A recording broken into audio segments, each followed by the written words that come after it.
What's up, everybody? It is the Dark Conservatarian, and I hope you all appreciate the new countdown intro that I have for the live stream. It's still a little bit of a work on progress, but gonna definitely improve on it for the future.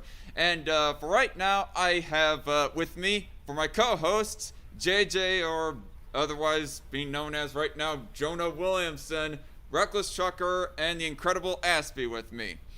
This live stream is presented to you by patrons like you, Michaela Stray Cat, Conundrum, and Cat Chat being the three ones currently. If you want to become a patron yourself, my Patreon link is down in the description box below. Go ahead and support me if you care, and I will give you a direct link. And I'm still working out the benefits and whatnot for becoming a patron. But if you become like the more and more money that you donate, the more I will definitely weigh in whatever article or video recommendations that you have for featuring on the live streams, definitely, but even for an edited response video possibly as well. So, yes, and also a little bit as an added bonus, if you join his Patreon, you get to see him in a Speedo. Yes, join my OnlyFans, everybody. No, joking. Totally joking. What would you do? What? I think we lost Aspie right there. Somebody's calling me once. Okay, never mind. So, right now we have Aspie that just left us. And, before we actually get started any further, I just I'm probably gonna do this in like a status of the channel update video, more flush out on what is gonna actually be happening with the YouTube channel. But I'm probably gonna slow down a little bit in the live streams, like particularly stop it with the Friday night shows, because for one thing, Magog of Morscar on his side quest show, I think he like pulls in some of my subscribers over to his channel actually, and plus I end up missing those episodes myself. And just in general, I need to like set myself some more time for me to actually devote time into editing the Tim Horn response video and the secular talk response video that I say is like directly tied in with that response video to Tim Horn, and plus other important live stuff that I will not go into any further detail. But yes, now that we got those formalities out of the way, JJ, do you want to shill something to our audience right here? Of course, I would love to. So, if y'all haven't been catching up and I need to start updating on my channel, I'm writing a book. Fuck.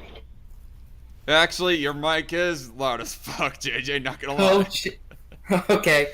I tried to turn it down on the OBS, maybe, well, I turned down the desktop audio, which ended up turning down all of your audios, but I might have to like set up a meet call or something in order to actually individually handle you guys' audio as opposed to how I'm doing it right now. But anyway, continue on with the shilling of your book.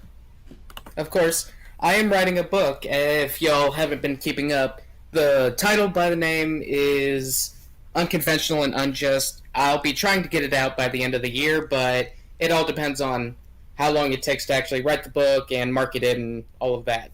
But be sure to look out for it. I'll be sure to try to update on my YouTube channel. Alright. And so go and check out the Crusader. Well, actually, it's now... okay, Aspie is back with us. Sorry about that. A friend of mine called, and she wanted to know if my sister was okay, because she... Never mind. It's no big deal. She thought my sister was in Colorado or something. But anyway, it's a what's going on? Nothing much. Just about to cover some stuff. I'll get into that here in a moment. But yes, you can check out JJ's channel at Jonah Williamson. You've changed your channel name to that recently, right? Just to yes, clarify. it'll be under that pen name when I get the book out. Yes, it is now Jonah Williamson. He went from you know, JJ Skinner to Crusader to Libertarian Native, and now Jonah Williamson. Hopefully JJ will finally settle on a channel name, right? It'll probably stick as Jonah Williamson for quite a while. He changes channel names like a woman changes clothes. I guess you could say that. Off. But anyway, oops, I actually do not have the proper thing pulled up. But anyway, so to get on to the actual subject of the matter, very briefly anyways, for any of y'all that had tuned into my last episode of Strike Force, Steven Crowwder got himself into a little bit of hot water by going on a quote-unquote racist rant about God, what was I gonna say? About black people, or more specifically about reparations for black farmers. Now, albeit most of the jokes, at least for the most part, were pretty bad and not very funny. Now that I further thought about it in hindsight, there was only really one joke that really sticks out to me anyways as funny as the one comment that was not even made by Steven Crowwder himself, is by one of his co-hosts, of where that he was all like, I thought that this was what we were fighting against back during the Civil War, is so that black people don't have to farm. It got a little bit of a chuckle. I thought it was the Hindissy tree. What? I thought it was the Hindissy tree. Yeah, like straight up, I would like a Hennessy tree. God damn, I never have to pay for liquor again. Well, I do not know what Hennessy is, so I do not. I did not get that. It's a reference. liquor. But nonetheless, I think it's like a champagne, I think, or what is it exactly? But nonetheless, it was over the top, grant ya, and it was overall not very funny. But people are like saying, and on the last episode, it was actually a response to Progressive Voice, more specifically, that I done. And I intend in no parts to be responding to this full video right here by Abba and Preach. I had watched it myself. I even watched like Amazing Lucas's video, and that was a video that was recommended by Rational Outlaw, that I go ahead and respond to that. But I decided to just turn it down ultimately, because I already covered, again, Progressive Voice's video on the same subject, and I just think that responding to another video would take too freaking long. But the reason why I wanted to mention Abba and Preach specifically is because, honestly, I like Abba and Preach. Like, I'm not subscribed to Steven Crowwder even, and I am subscribed to Abba and Preach. I mean, aside from whatever you think about Steven Crowder's humor, it's just that the personality of Steven Crowwder himself almost comes off as a little bit phony, whereas Abba and Preach, they have a little bit more of a legitimate personality when they go about it. And Abba and Preach are legitimately good dudes, at least in my opinion. And as opposed to Progressive Voice, well, I don't want to say that Progressive Voice is an outright bad person, but the reasoning as to why that I would think that... He's a socialist. He is a bad person. Fire up the helicopter.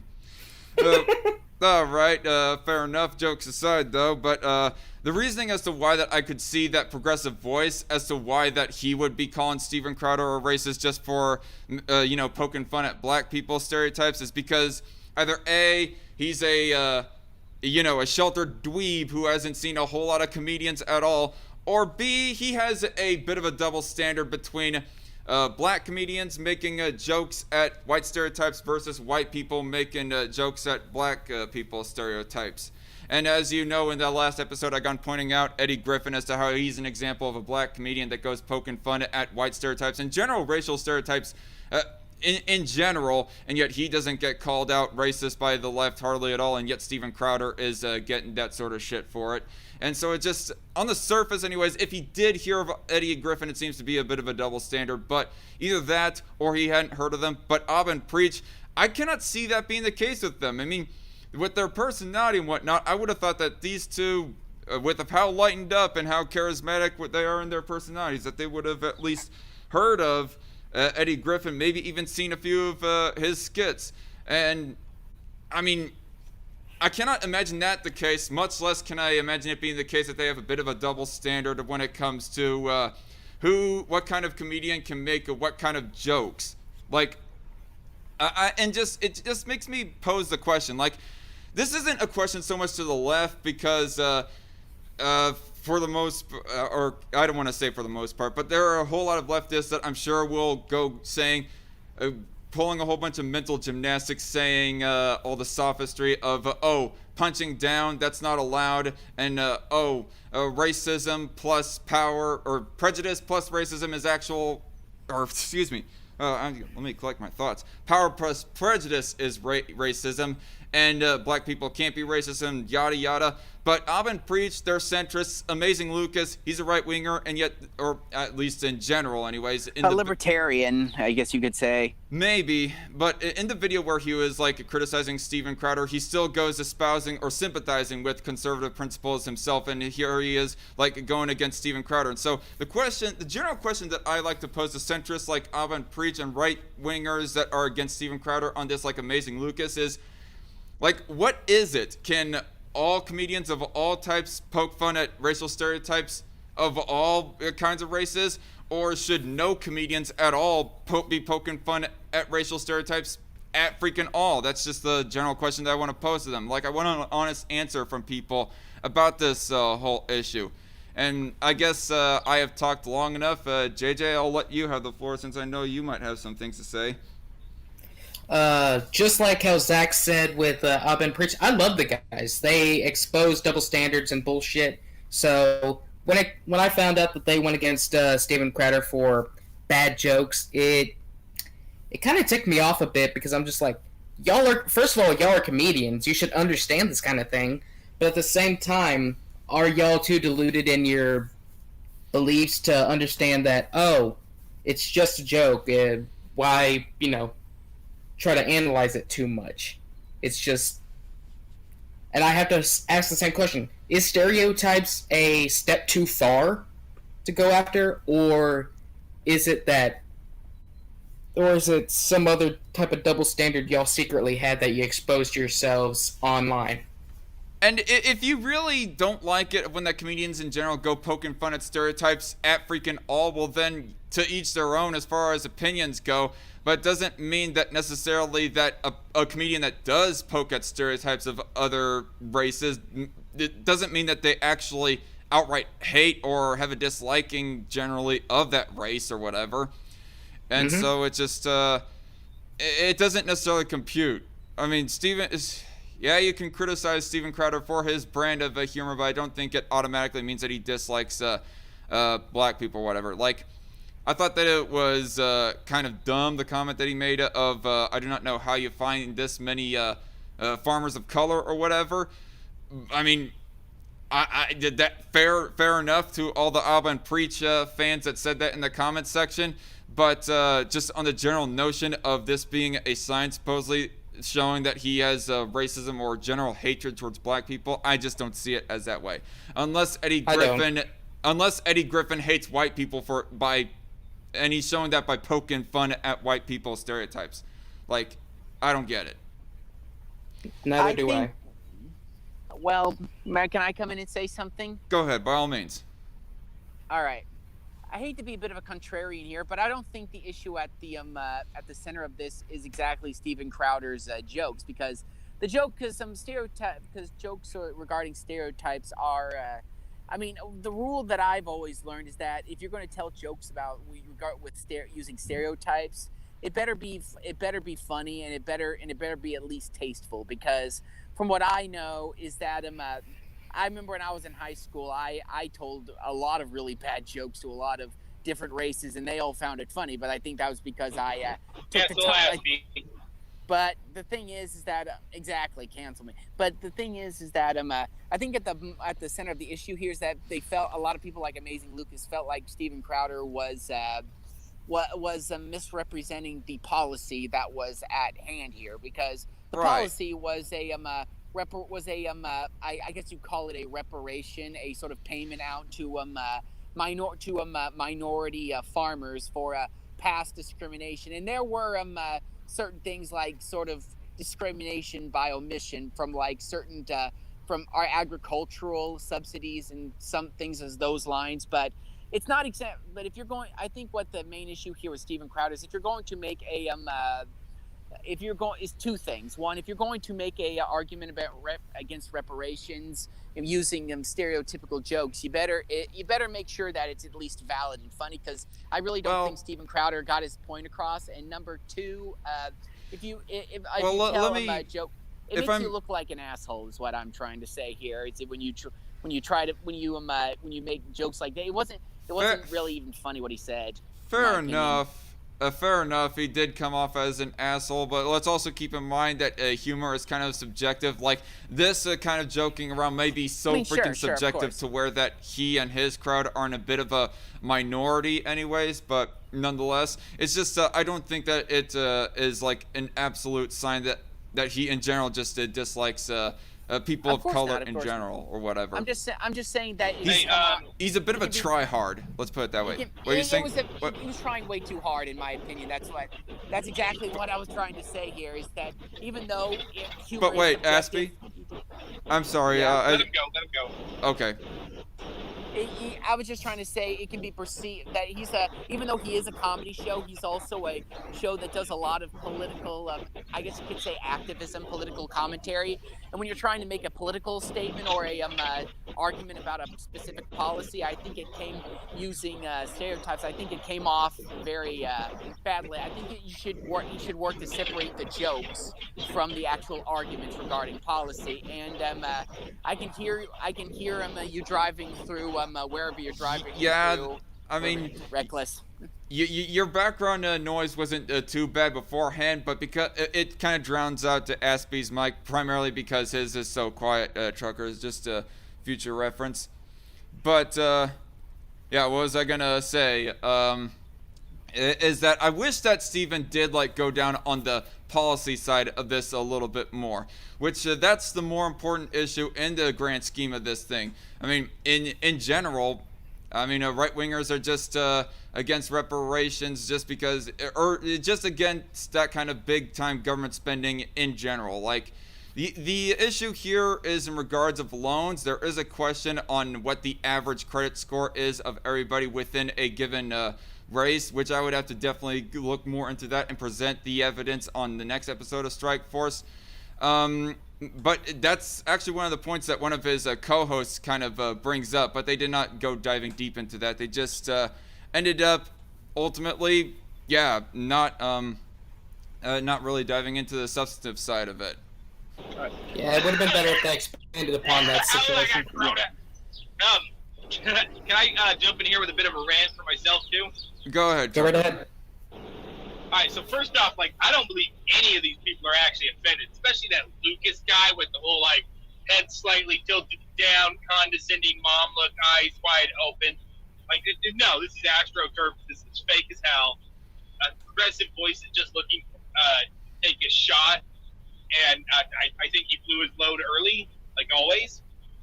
And ABBA and Preach, I don't know anything about them, and I didn't even watch their video, so ABBA and maybe Preach. they're offended. They are Canadian, what I heard, so, you know. Canadians do tend to be a bunch of wimps.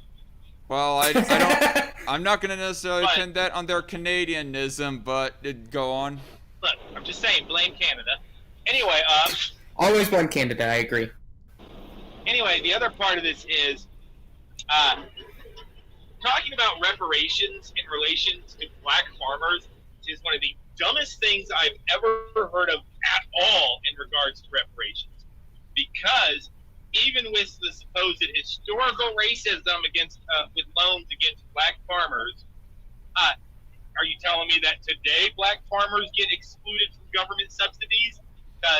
If so, why aren't they suing the government? I guarantee you that there's no factual basis for racism against black farmers for the last 30 years at least. There is one case in the 90s that they've gone pointing out recently to argue devil's advocate, a trucker. So let's not get too ahead of ourselves on that front. Right. But no, here's the thing though. All right, 20 years. Okay, whatever. Farmers make fucking bank off government subsidies, and which I'm against, by the way. Like, no, if your farm fails, if you manage it badly and you go under, guess what? You go under, you lose your farm, and people are like, oh, but it's been in my family for generations. Yeah, well, it was a piece of shit car that falls apart and leaves your daughter stranded on the highway.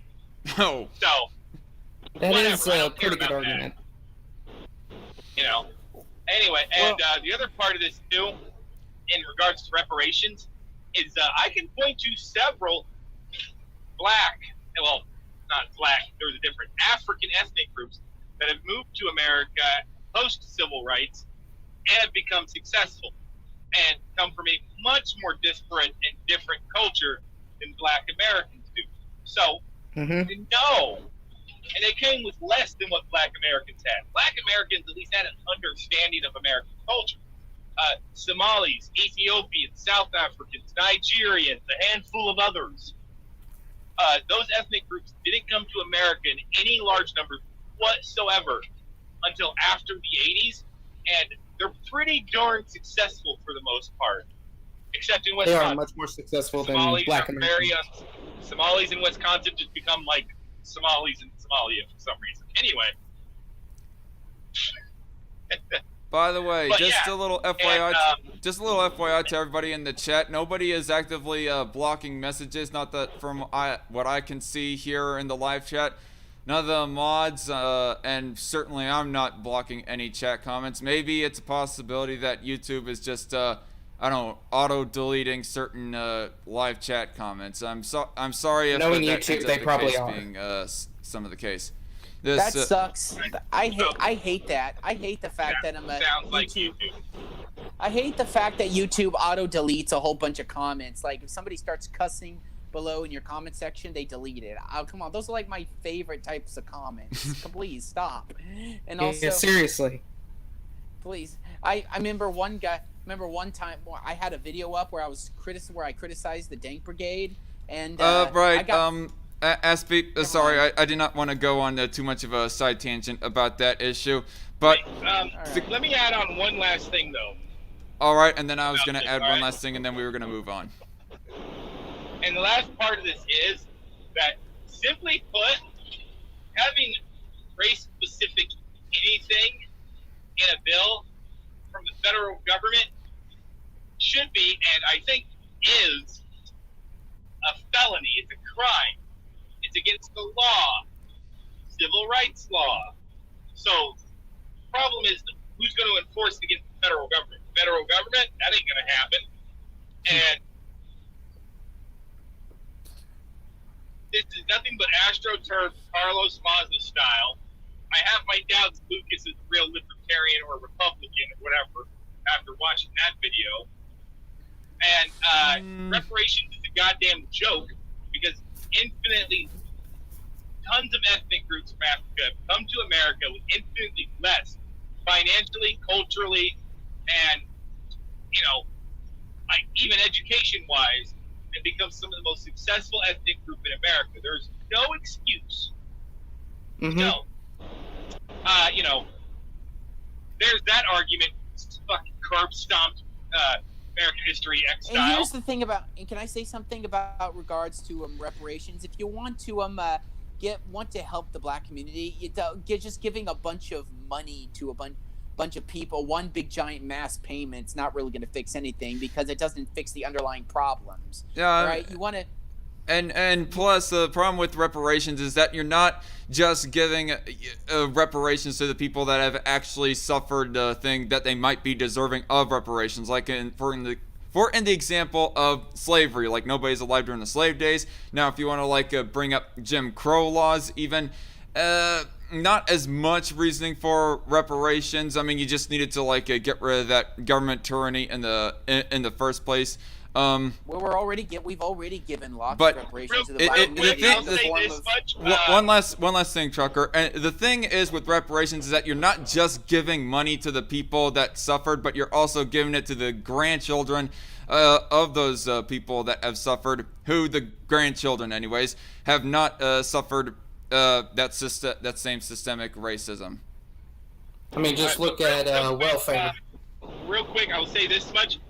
I would be okay with Jim Crow reparations for anybody who's alive to have felt that. Mainly because the government's about to inflate their savings away, and those motherfuckers gonna need it. But here's the thing. Yep. Here's the thing.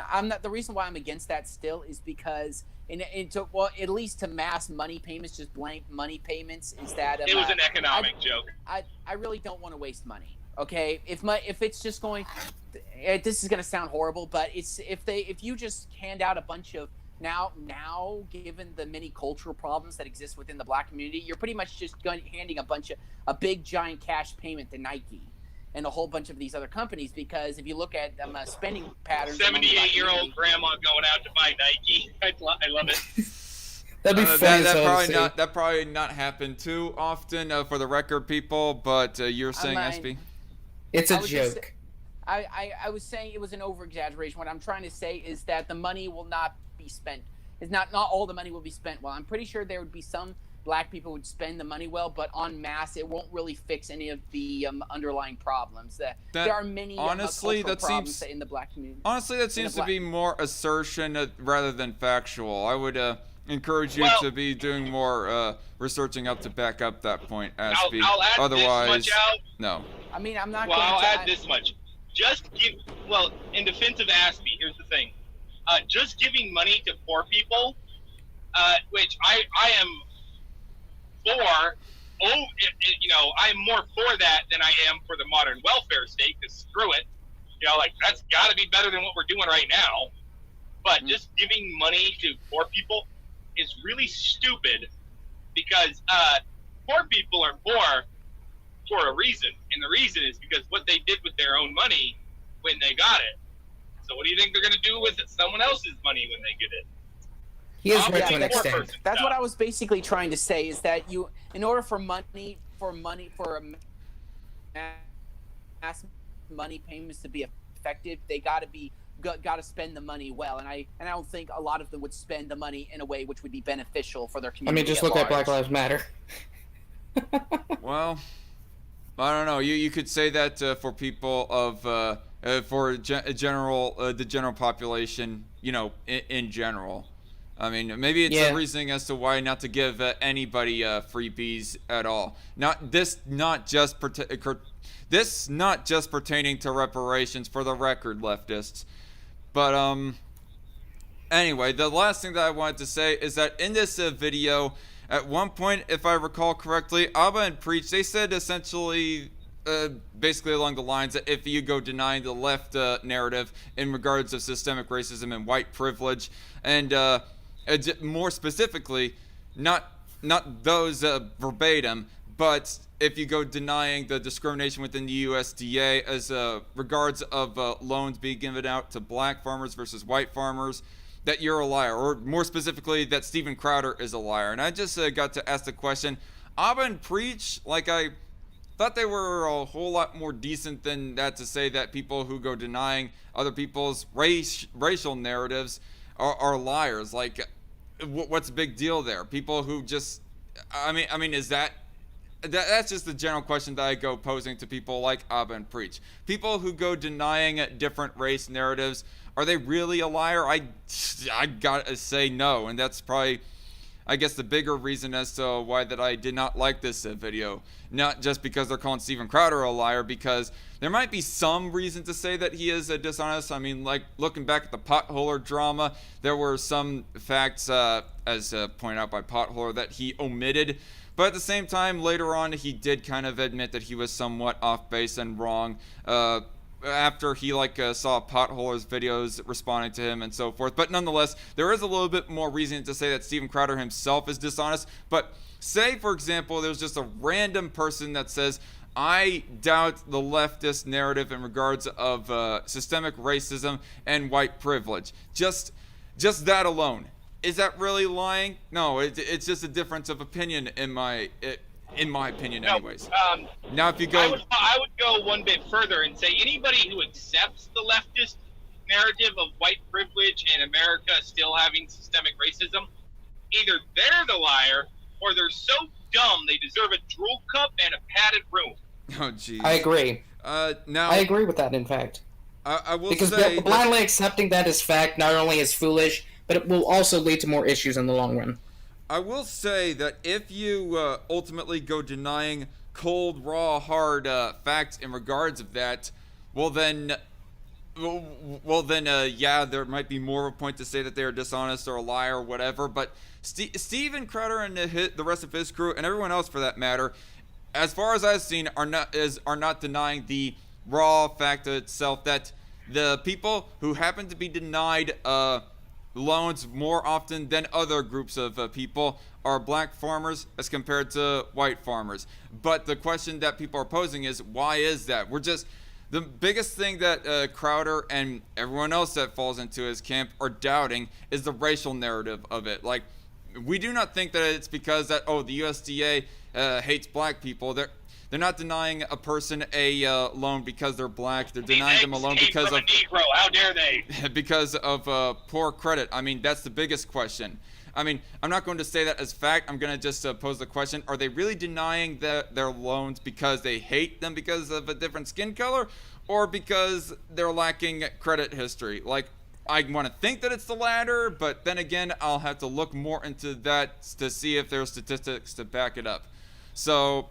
Anyway, as somebody who's studying a lot of financial topics, I do know from a fact that there are a whole host of different factors that go into deciding whether or not somebody gets a loan. Not just credit score, but also debt to. I think it's like debt to something. Their debt payoff rates. There's just a whole line of different things that go into deciding whether or not somebody gets a loan or not. You know, and it also affects their interest rate and all this stuff. So if somebody gets denied a loan, it's not just because they have a funny name or because they have a different color skin. There's a lot that goes into it. A lot of empirical data. I also want to say that I find it kind of real quick. I wouldn't say empirical data. Wait, Chucker, go on. I just want to add, we are ignoring the big elephant in the room. And that is that Steven Crowwder does have a quarter black card, and everybody seems to be ignoring it for some reason. Wait, he's a quarter black? No. You're talking about one of the co-hosts. One of the co-hosts. Yeah, but people are going to brush that away, but nonetheless. Just because you have a black friend doesn't mean you're not racist. I also want to point out that I find it kind of cool that they also have a Rode NT microphone, or a Rode microphone in general. Alba and Preach do. But anyway, I just want to say, finishing off on this portion of the live stream, that Alba and Preach, I don't think they're bad dudes at all. I mean, just this one fuck up doesn't make me think that lowly about them.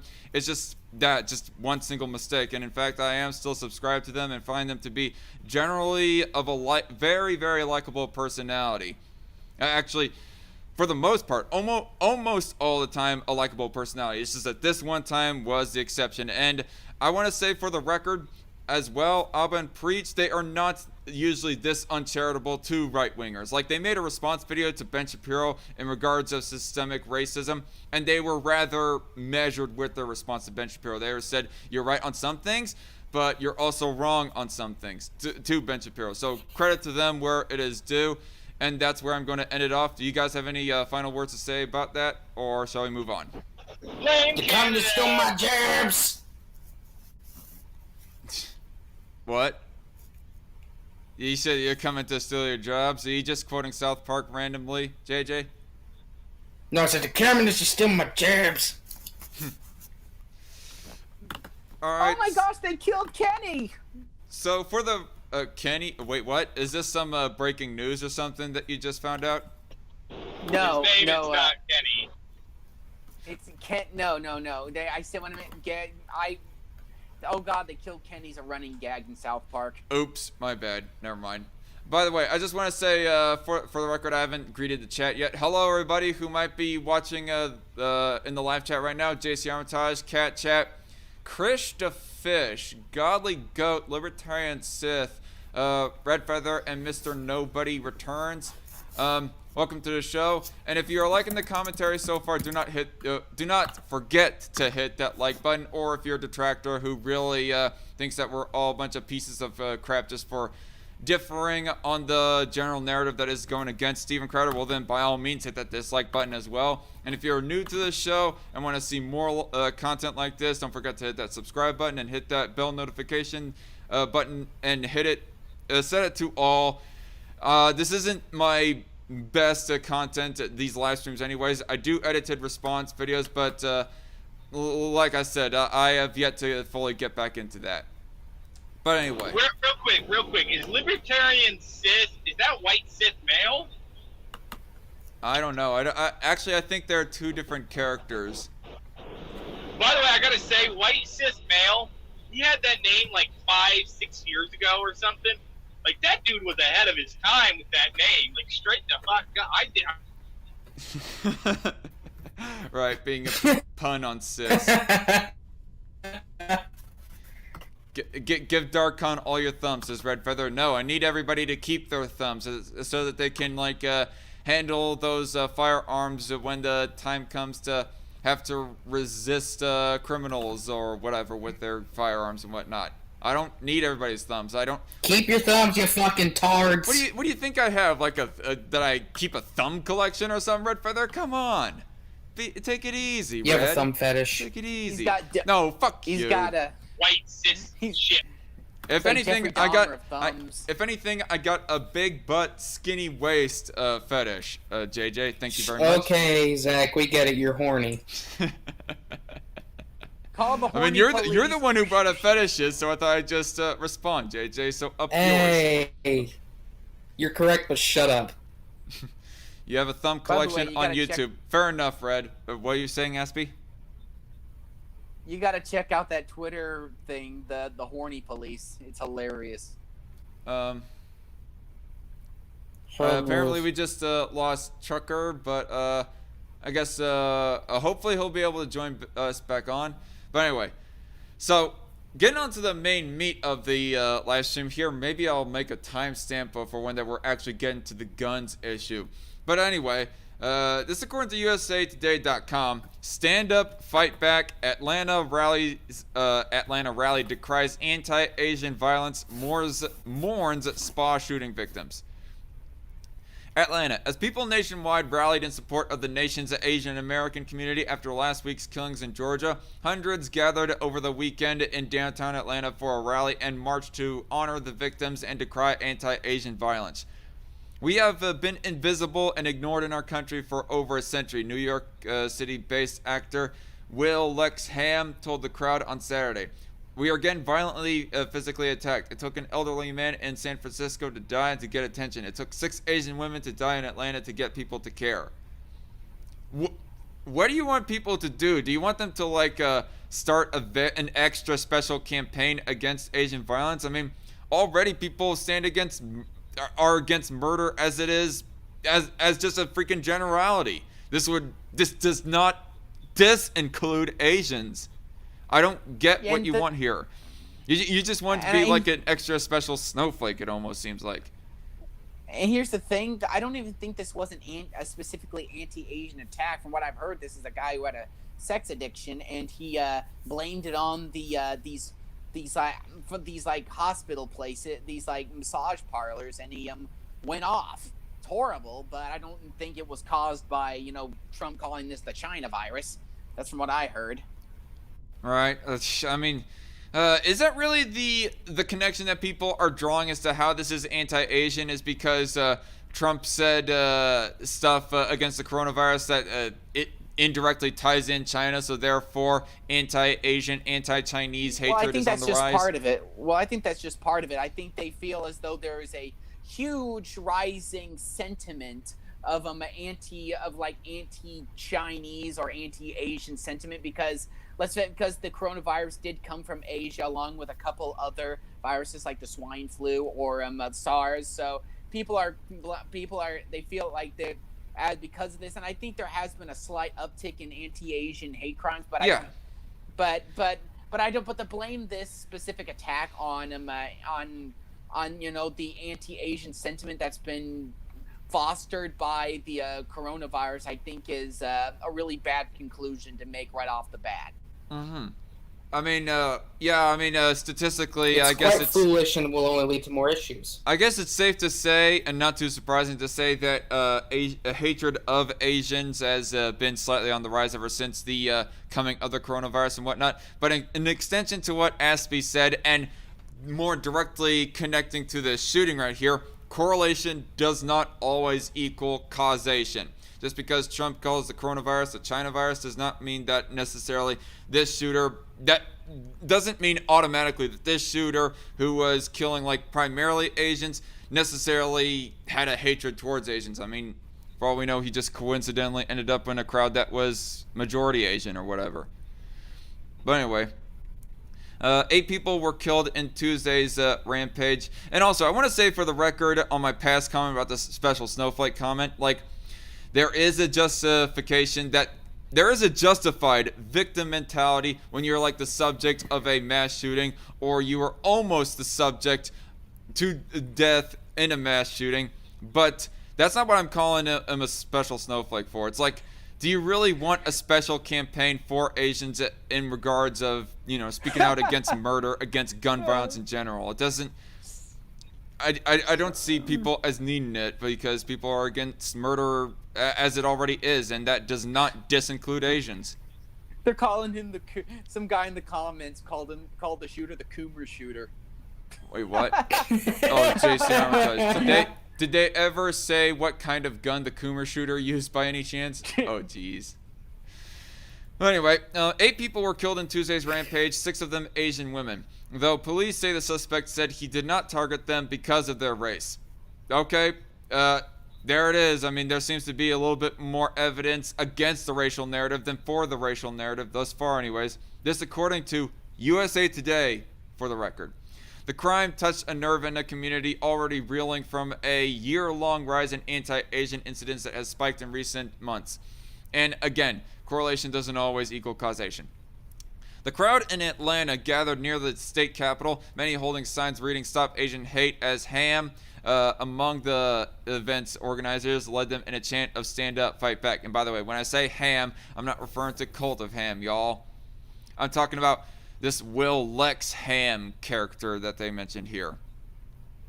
Anyway, I like ham. It tastes good. I like ham sandwiches. I like a nice roasted ham from the oven. Anyway. I like butter baked ham, the one that they serve on Thanksgiving. Yeah.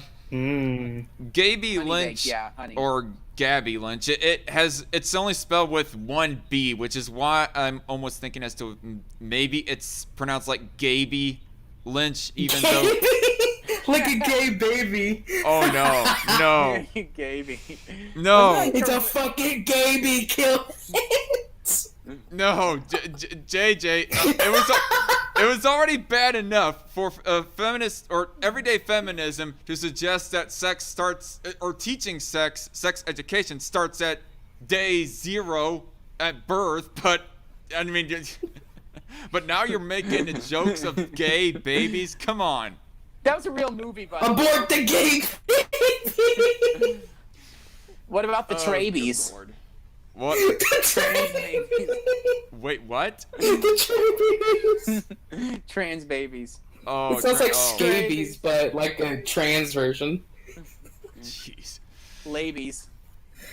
Oh, gee. No. Okay, I'm done. You know what? You know what's bad is they bees. Bearing even made that commentary. Oh yeah, that's fucking weird as shit. Like, babies is already a gender-neutral term. You do not need to like alter the English language in that sort of way. It's just freaking stupid.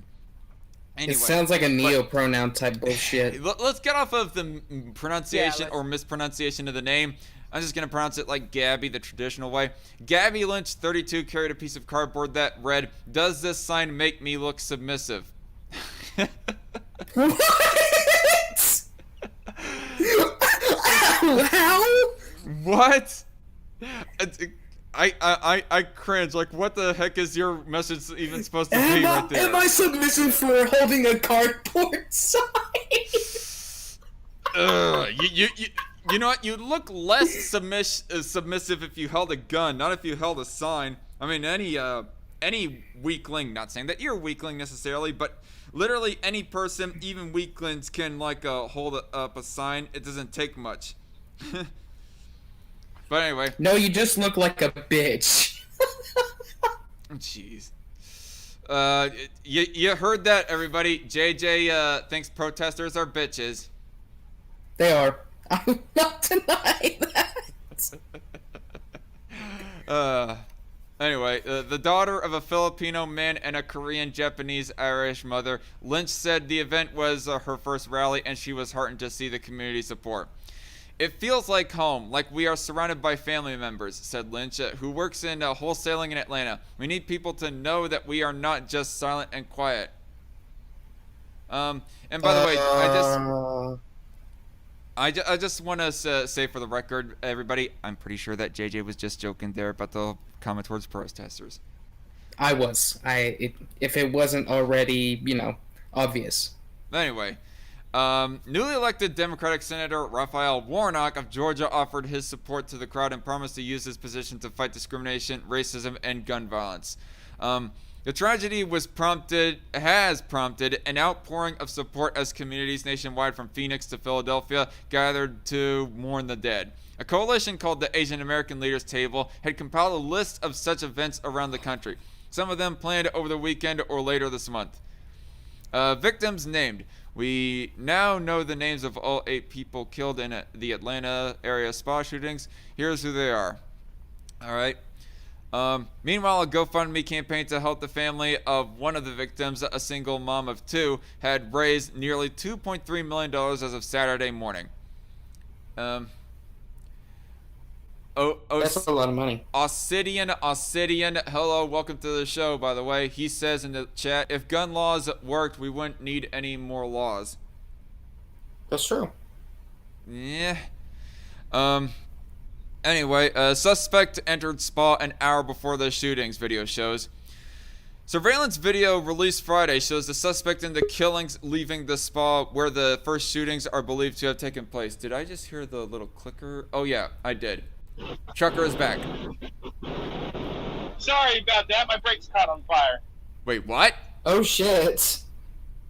No. Hey, don't worry about it. Everything's fine. No shit? Your brakes caught fire? Yeah, I was going down a mountain and the truck did not want to slow down. I have a heavy load right now. It happens. Oh gee. You sure it's a best idea to be on this call? Well, I mean, I stopped the fire and my truck's driving just fine now. All right. Well, just remember, keep more of your attention on the road than on this call, trucker. I mean, we like your commentary. Why do you think I left so suddenly? I was in the middle of talking with my gun. All right. Fair enough. Surveillance, no, I already read that. The video obtained by the Associated Press shows 21-year-old Robert Aaron Long leaving Young's Asian Massage in Ackworth, Georgia, 30 minutes north of Atlanta, and getting into his vehicle. 4 people were shot to death there and another person wounded. 4 others were killed. Was that security camera footage before or after the rub and tug? Before or after what? The rub and tug. Oh. I'm pretty sure it might have been before or some of it during, but who knows? The darker side of Pornhub. Anyway. Hey kids, watch as I get a blowjob and shoot out the spa. Wait, what? Hey, it's free. Hey, that's one way for it to be free, I guess.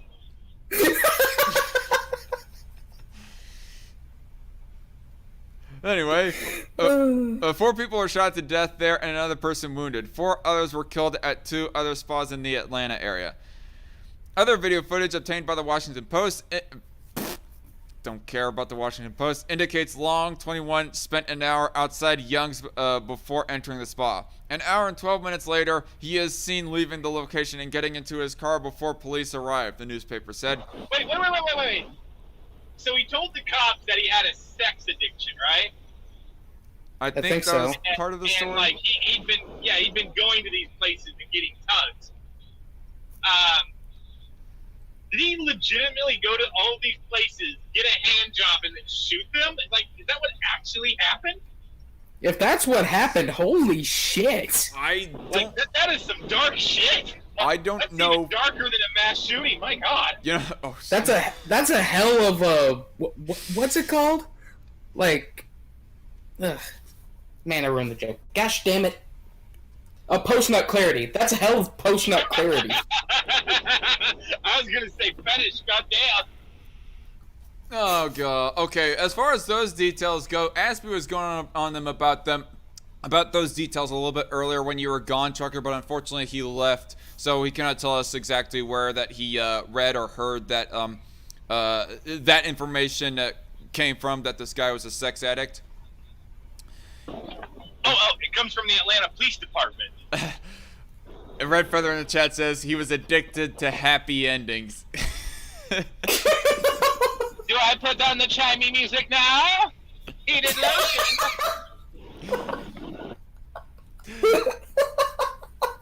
Anyway, gotta move on.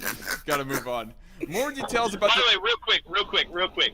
So Nancy Grace was on with Jesse Waters and mentioned using heated lotion to give a hand job, and I'm just like, how do you know so much about this, Nancy Grace? I don't know shit about this. What the fuck? Wait, who's Nancy Grace again? Wait. Oh no. That's one of the singers of Heart. 1,000 people because her nipple fell out on TV once. Wait, what? Oh, her. Wait, is Nancy Grace like the singer or guitarist of Heart or something? She's a TV commentator who used to have that show, War on Women. I thought Grace was. And then her titty fell out. All right, now I feel like Googling this a little bit later. I might be wrong. Of course you would, Zach. Not the nipple slippage. I'm talking about the name of Nancy Grace, because for some reason I'm for damn certain that Nancy Grace was the name of one of the female leads of Heart. I could be wrong. I mean, they're both fairly common names. So. Nancy Grace, American commentator. Well, that's the first. It sounds like a John Doe type shit. Nancy Ann Grace is an American legal commentator and television journalist. Okay, that ain't the results that I'm coming up with. Titty slip. No. I'm gonna search up Heart a little bit later. Rock band, there we are. We'll pull up the Wikipedia page and save that for later. For right now, moving on. More details about the suspect have been emerging. Records released to USA Today on Friday indicated that Long had been kicked out of his parents' home the day before the shooting and was emotional. Well. Wait a second. So this guy literally spent all his money at rub and tugs, wasted his life away getting hand jobs. Yeah? And did that. This is the most horrible trick to get 3 cots and a meal. He just hot cot 3 meals I've ever heard of. He just thought because of merely being kicked out of his parents' home, that he thought that life wasn't any more worth living. So he thought, hey, might as well go out with a bang. In both ways. Literally. I wonder if he went out with different kinds of bangs, though. Hillbilly Skeptic in the chat, welcome to the program. The Second Amendment says that firearms are required. You heard that? You got the official seal of approval from my co-host Reckless Trucker about your name, Hillbilly Skeptic. The Second Amendment says that firearms are required in order to secure a free state. If we don't accept the responsibility to secure our freedom with our firearms, we do not need or do not have the right. I'm sorry, that was a bit of a typo. Let me reread that. He's basically doing a spin on the freedom for security getting either. If you're not willing to take the responsibility for your own freedom and security, you won't get it and you don't deserve it. Okay, I gotcha. If we do not take the responsibility James Madison quote, I believe. I guess he's saying if we don't take the responsibility, then we do not deserve it, is basically what he's saying in the chat comment. But anyway, enough of my confusion about that. He says exactly in the chat. Anyways, Long also had recently been furloughed from his job at a trade show business because of the COVID-19 pandemic, the report said. The police have said Long had indicated he committed the shootings because of a sex addiction. Well, there it is right there. Just a confirmation of what Espy told us earlier. Anyway, Espaz had been... He busted his nut so much he was one.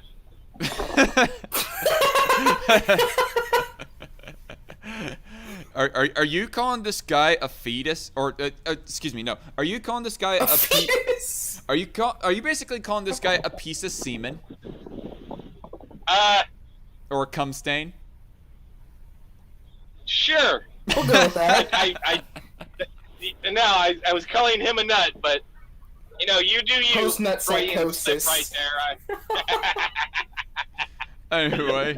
Oh my! I wonder if that could be a legal argument. I busted a nut so good I just started strangling bitches. It's what we call post-nut psychosis.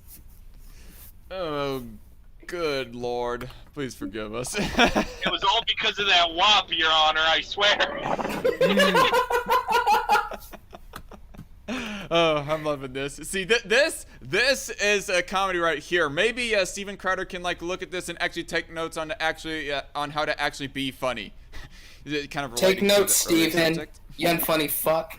Hey, I think he is funny. Also, I'm kind of sad nobody acknowledged my American History X joke earlier. So. Oops. Well, he can be well. occasionally funny, but that's. Although I haven't seen enough of his program recently to weed out the funny from the unfunny, but he can be funny on occasion, but probably about as often as an average Joe Steven can. But anyway. About as often as you're funny, I guess. Yeah. Oh gee, thanks right there, Reckless Trucker. Thanks. Night Shift 10,000. Steven Crowder isn't funny. Change my mind. You and Trucker are gonna be fighting, Night Shift. I challenge you two to Thunderdome. You're my next West. Goddammit. No. Anyways, because of sex addiction, spas had been targets of police stings. Police records showed officers had targeted 2 of the spas numerous times over the past decade in prostitution stings, appearing to contradict Mayor Keisha Lance Bottoms. Wait. Bottoms. Wait, is Bottoms her actual fucking name? What? I love how this dude's obsessed with sex and killed people because of sex, and this woman's name is Bottom. Appearing to contradict Mayor Keisha Lance Bottoms' statement. Keisha Lamb ass. Wow. Look, it's not because of her ass that her name is Bottom, it's because of which role she takes. Oh. Fair enough. Otherwise, I was going to say she at least better have an ass worthy of the name of Bottoms. I don't care of how fucking old she is, but anyway. Saggy butt. Night Shift. Ew. Good Lord. Anyway, Night Shift says to the offer of Thunderdome, 2 men enter, 1 man leaves, bitches. Anyway. Hey, if you end up leaving, it's only going to be a femboy walking out. No. You gonna take that, Night Shift? You gonna take that? Anyway, appearing to contradict Mayor Keisha Lance Bottoms' statement this week that aside from a minor potential theft, the businesses had not been a police concern.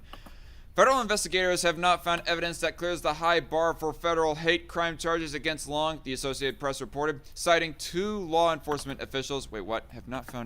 Have not found evidence that clears the high bar for federal hate crime charges against Long. Okay, I got. But he was a white man. Essentially, they are yeah, as we all know, according to that one Medium article writer, all white people are racist. Literally, all white people are racist.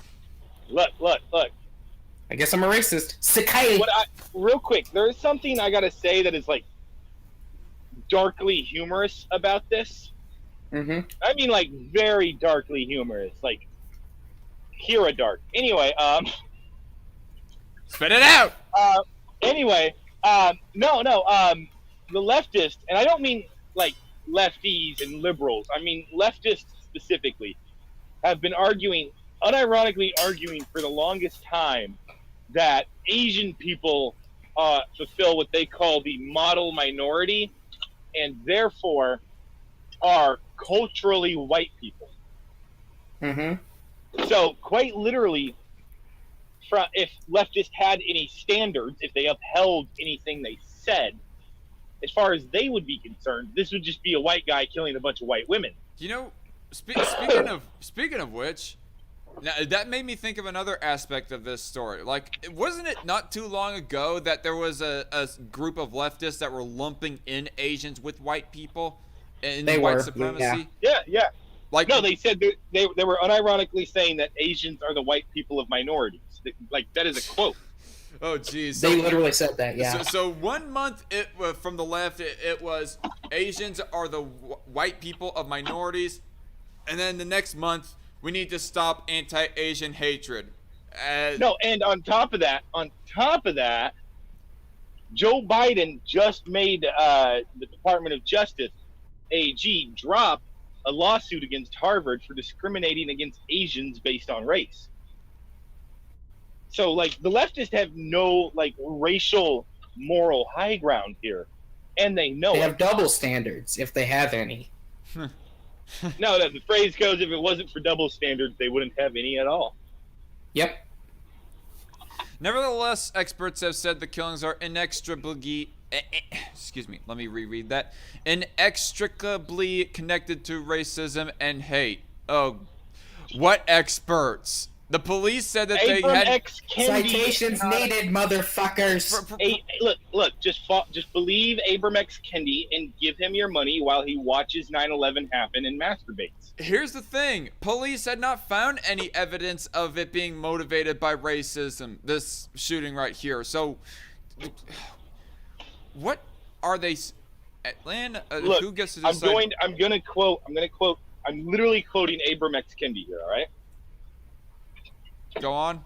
White people's actions don't have to provably be motivated by white supremacy because they are working within a system, an American system of white supremacy. It's literally the god of the gaps with racism. Yeah.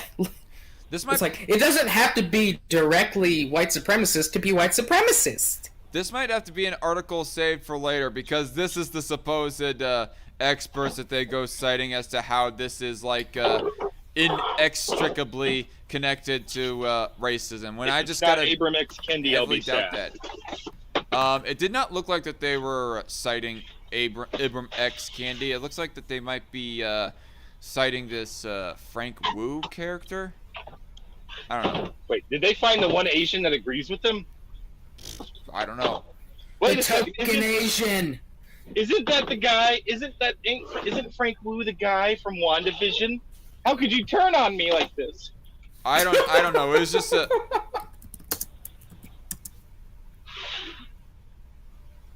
Oh, no. I don't think Frank Wu is the person. They just go opening up saying, when Frank Wu heard the news about this week's mass shooting in Atlanta, he immediately wondered whether the racial aspects of the tragedy, whose victims were mostly Asian, would be taken seriously. I don't know. It could be, it could not be. I don't know who they're citing. Or they're just, like, into this. mentioning an example of somebody who is, like, worried about the anti-Asian hatred of this, supposedly. Sorry? Look, I've looked into this, and the reality is that this seems to be purely motivated by a dude who literally wasted his life on whores. This is quite literally the House of the Rising Sun story, right? Like, that's what it is. There is It's a true. house in New Orleans. Anyway, the shooting... But that's what it is. But real quick, there's no racial motive to this from any angle we can find. People have doxed his Facebook. They've gone through it. And Before the rising suns. but That is a good song too, by the way. Just gonna say. oh, it's a great song, and I love that a song about a whorehouse came out back then. Wait, what about LaGrange though? Holy shit, you're right.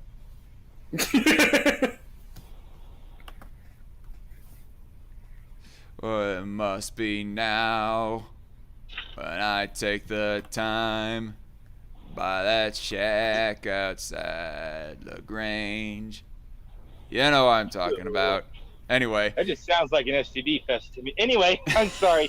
I'm sorry. But, moving on from song references and whatnot, the shooting comes amid a spike in incidents of hate, discrimination, and violence against Asian Americans amid the COVID-19 By black people. By black people. Really? Was that the majority? Yeah, it's true. Yeah, no, black people are almost are the vast majority of anti-Asian hate crime committers. Yeah, it's true. It's statistically true. And it's where the rise has been mostly in with the last month. It's all few those. months. It's all those MAGA hat wearing black people.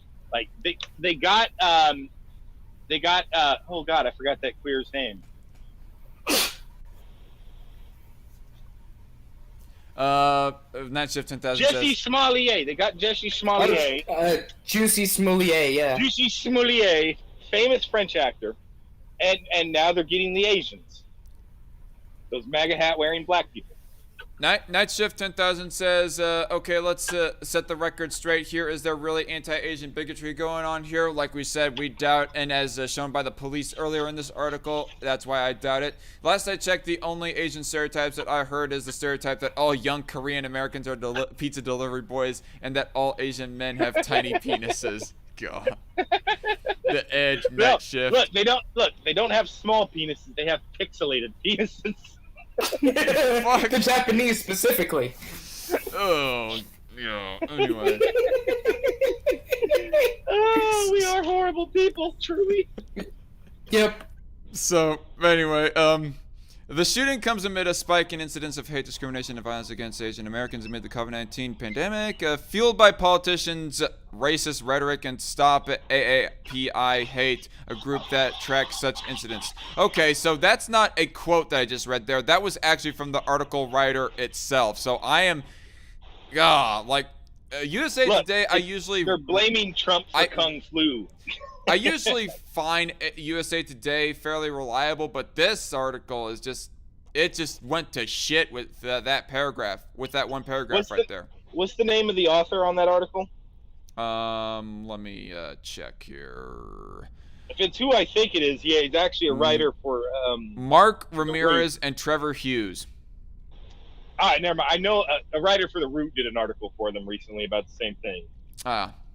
Anyway, those killed Tuesday were Soon Chung Park, 74, Hyun Jung Grant, 51, Suncha Kim, 69, Young A.U., 63, Delana Ashley Yan, 33, Paul Andre Michels, I don't know, 54, Dayu Feng, 44, and Jiaji Tan, 49, who owned the Youngs. I think I pronounced that correctly. I'm just going to say Young is the greatest name for an Asian whore.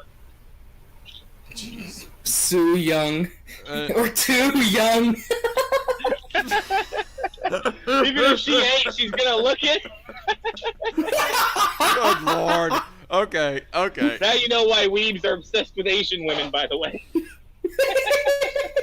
I need to get you two on this show. My more lonely often. fantasy fulfilled without being illegal. Holy shit! Shut the fuck up, or I will boot you off of this stream, trucker.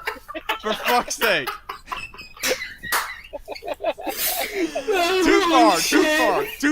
Too fucking far. Nothing's too far with Too Young.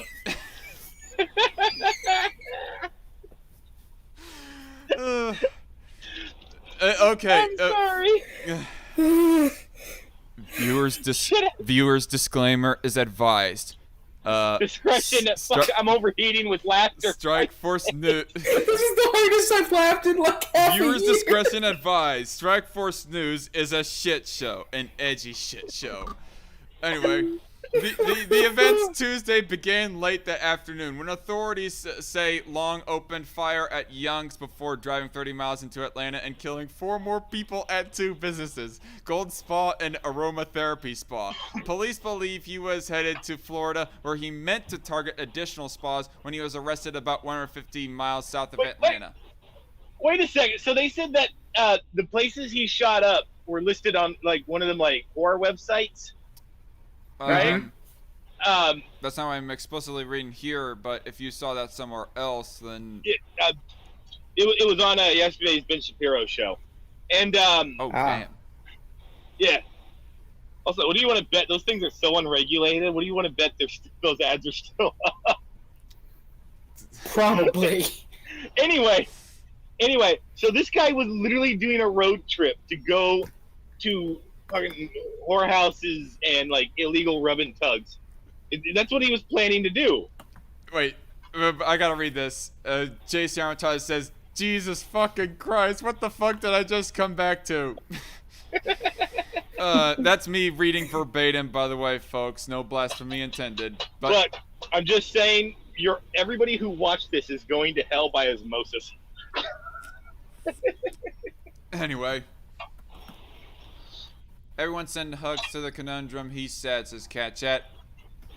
Everybody send your prayers and love to the conundrum. He's been a loyal fan of the channel and loyal patron of the channel for a pretty long time. So shout out to him. And if any of y'all are interested in possibly supporting him on his channel is The Conundrum.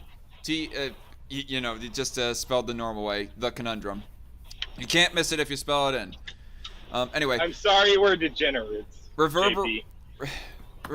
Yeah. Reverberations from the incident are being felt throughout the country, especially among Asian Americans who feel a sense of vulnerability and are fearful of heading out amid this spike in anti-Asian incidents. Oh, good lord. In a report released this week... Why would they be afraid? They all know karate. What the fuck? Jeez. Yeah, and apparently, according to the movies, you don't need a gun in order to combat, other people with guns. They just use their karate to disarm them, to break the gun into like 4 different pieces. I watched Ip Man disassemble a gun. So now I know how to disable a gun. I saw Jackie Chan do it, so apparently that's the solution, everybody. You know, I'm starting to change my mind now. Let's ban guns entirely, and everybody, if you really want to effectively defend yourself, just learn karate and, learn the technique on how to, just with swift, lightning precision, disarm the person and break the gun into 1,000,000 pieces. Everybody want kung fu fighting. Anyway, fat weeds were fast as lightning. So get enough of truckers' racism for a moment. In a report, hey, Asians are white people, so it's not racist. apparently, but anyway, in a report released this week before the Atlanta killings, Stop AAPI Hate said it recorded nearly 3,800 anti-Asian incidents, including harassment, discrimination, and acts of violence from mid-March last year to late February 2021. I mean, that's not out of the norm, or excuse me, not out. Yeah, sure, it's out of the norm, granted, but that doesn't seem to be out of what I suspected that might have been, the amount that it the supposed anti-Asian hatred that went on ever since the beginning of real quick, coronavirus. Fun fact about that.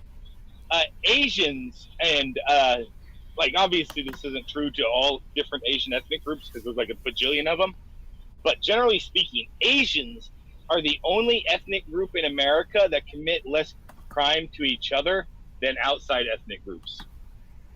Really? Yeah. I think I do recall very vaguely seeing that. But anyway, they're like the least criminal group in America. It's impressive. Mm-hmm. Yeah, it's really cool. That's why they're white. You flipped that totally on its head, trucker.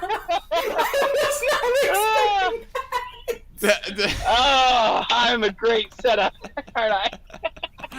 That was genius, you fucking shock jock. But anyway, Kay Kim, a longtime resident of Savannah who attends a local Asian church, said her whole congregation is scared. In conversation, she oscillates, oscillates. I don't know of how it's pronounced exactly. Oscillates, you illiterate fuck. Fuck you. Anyway, Ocelot. Red Feather compliments you by saying Mike. Red Feather compliments you by saying mic drop, trucker. Anyway, in conversation, she oscillates between anxiety and about the violence, but also faith that the world is still beautiful. It's senseless, said Kim, a word she falls back on repeatedly. It doesn't have to be this way, she says. It's a beautiful America, a blessed country. We shouldn't ruin it with these kinds of acts. Buddha would be proud of you. Kill Buddha, Jeez. the man who claimed to be God. Oh, no. So many poking at stereotypes. I guess we're all a bunch of racists, everybody. Better cancel us. Hashtag cancel that guy only, not me, please. I love my job. So anyway, that was reading about the Atlanta shooting. what I have to say is that I doubt the supposed anti-Asian hatred. I mean, I'm gonna save that article for later, what the experts supposedly say. But from the police investigations, I mean, police investigations, despite whatever biases that leftists like to say that police have, at least they generally speaking root out of when exactly racial hatred anyways, was involved in a shooting. I mean, they had a consistently, I guess you could say, accurate pattern of that, and I think leftists would at least agree on that. But this, this seems to be the exception, that they haven't found any. So how is this, how and why would they be inaccurate in this case? I'm just asking. Well, let me just say this much. If the cops do not find a hate crime, and these guys start screeching about the anti-Asian racism of the cops, I am going to love it because, as I said, one of the least criminal groups in America. Yes, all that anti-Asian hate from the cops who don't arrest those motherfuckers. Right. The cops are racist towards Asians even though they arrest Asians. Literally at the lowest point. Red Feather in the chat. I didn't know you had a trucker too. Right on. Yeah, I did listen briefly into Blind Girl's live stream yesterday, and apparently she also has a co-host on there whose name is Trucker too, or at least nickname Trucker. Hi, what's up? So, anyway, hey. That's the thing. Truckers of the world unite. But my trucker the trucker fuckers. My trucker here is it's called the lot lizard. Named Reckless Trucker. What's the full name of the trucker who goes onto Blind Girl's stream? So what's his internet alias, anyways? But anyway. Wait a second. How is Blind Girl? How is Blind Girl watching this show? Well, Blind Girl is not in the live chat right now. It's Red Feather who's in the live chat speaking for Blind Girl, I think. Yep, there I'm are sorry, two. I couldn't resist the joke. I am a horrible person. Yep, there are two truckers on Blind Girls. She did not see that coming. But the other one wasn't there yesterday. Jeez. You ableist motherfucker, JJ. How dare you make a blind joke? It's okay. I'm excused. I have autism. Gas up the trucks. Trucker war now? Asks Stacey Armitage. I don't know. Who's the best trucker of them all? He's Pumpkin Trucker. He's Pumpkin Trucker, yeah. Okay, so I guess that's one of the names of them, but is the other one named Trucker by his internet alias, or does he go by something else, and his occupation is just Trucker, Red Feather? But anyway, continuing on with the next story. This one we're going to talk about, the other one is Crappy Slayer is the alias name, apparently. But anyway, Washington Examiner, liberals blame white man for mass shooting in Boulder, Colorado, specifically. Several liberals on Twitter immediately blamed a recent mass shooting in Boulder, Colorado on a quote-unquote white man, despite the shooter being identified as a man originally from the Middle East. Extremely tired of people's lives dependent on whether a white man with an AR-15 is having a good day or not, Deadspin senior editor Julie DiCaro tweeted on Monday. USA Today... Isn't this like the fourth time this has happened? The fourth time that what has happened?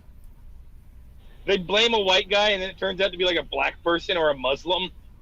Wait a minute, fourth time today? What? No, in a couple years. Okay. Anyway, USA Today race and inclusion editor Hamel Javeri responded to That is the greatest, most worthless job title I've ever heard. Race and inclusion editor. Yeesh. I bet they just go, or he rather, just goes constantly going on about race baiting. It just consistently race baits and whatnot. I just imagine him like photoshopping black people into the thumbnails of articles, being like, "There we go, I've done my part to make America not racist."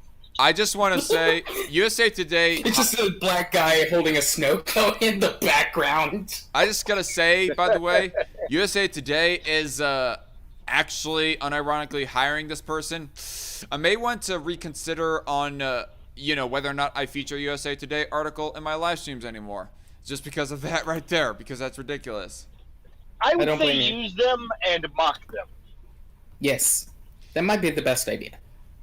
Okay, fair enough. But Washington Post and New York Times, for that matter, was already my foils for articles to respond to, and whatever idiot goes posting something on HuffPo or Medium. Anyway, USA Today race and inclusion editor Hemel Javeri responded to DeCaro. It's always an angry white man, always. Or an angry Muslim. Well, I mean, hey. look at that. We have look at this. The person's the next prophet of Islam. I'm trying to remember. It's the next mom. Does anybody remember the one half Asian kid that had gone on a shooting a little less than 5 years ago? They blamed the so. white side unironically. I remember seeing that on Twitter. I think They're like, well, Yeah, it I was the white remember part that. of him that did it. I'm trying to. I'm trying to remember the name of the guy. Do you guys remember? Juliet, or I don't know. I'm trying Too long.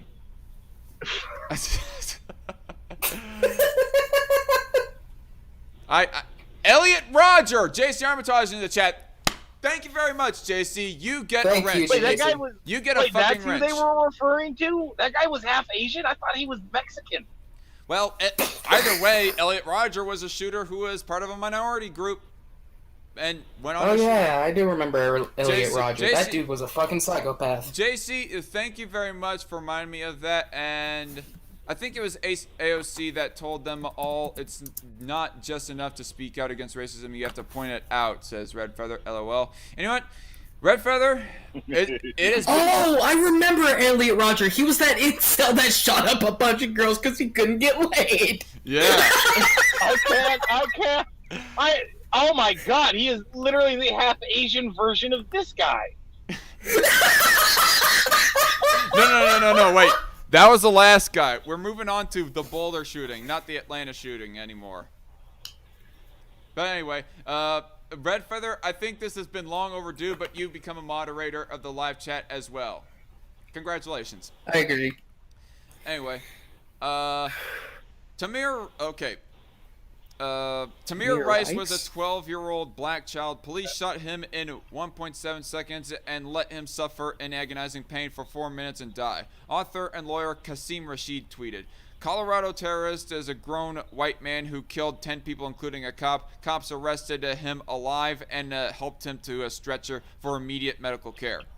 So apparently the Middle Eastern guy was not dark enough in order to pass as a minority character to these guys. Or a minority person. Remember that girl that shot up YouTube and they literally whitened her and like gave her fucking green eyes?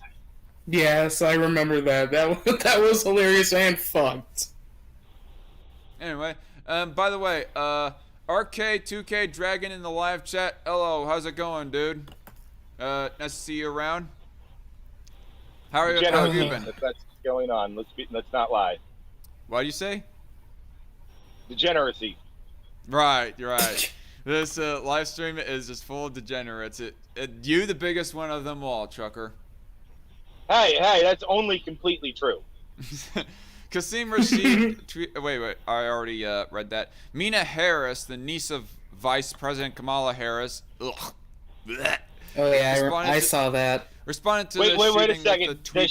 Does she have the trademark Kamala Harris Joker laugh? Probably. I don't know.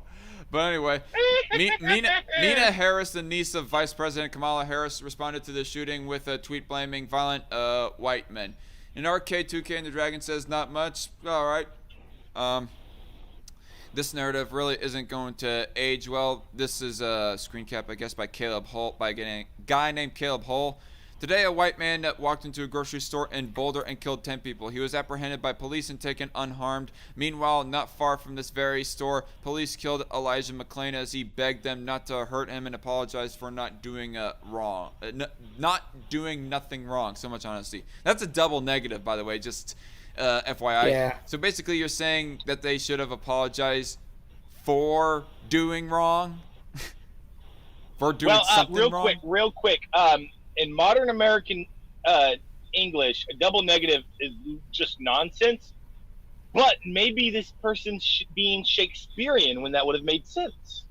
Hmm. No, this person's a fucking moron. Yep, most definitely. Most definitely. So, hey, Mina Harris, I saw you deleted this tweet. Is it because the shooter isn't white and is actually Muslim? The Atlanta shooting was not even a week ago. Violent white men are the greatest terrorist threat to our country. That's the response? No. That wasn't the response. That was the screen cap that Caleb Hull had, tweeted. Okay, let me read it in order. The screen cap is by Mina Harris is the Atlanta shooting was not even a week ago. Violent white men are the greatest terrorist threat to our country. And Caleb Hull, actually pulling in the screen cap, says, hey, at Mina Harris, I saw you deleted this tweet. Is it because the shooter isn't white and is actually Muslim? Don't! Anyway, Harris deleted the tweet and explained that she assumed the shooter was white because he was taken into custody alive. The racism! Let's go! What, like, did she just assume only black people resist arrest? That is double racism! Holy shit! Holy fuck! Everybody watching this stream in the future, you want to call us racist for our senses of humor or whatever? Well, this was an actual serious assumption right here. Only black people resist arrest and get shot by cops. Oh no! Holy shit! I don't know. It's just. This is like the whole like Democrat thing of thinking black people don't know where the DMV is to get their IDs. I remember that. Or they don't know how to use the internet like Joe Biden said. I'm going to reread that just for the sake of context. Harris deleted the tweet and explained that she assumed the shooter was white because he was taken into custody alive.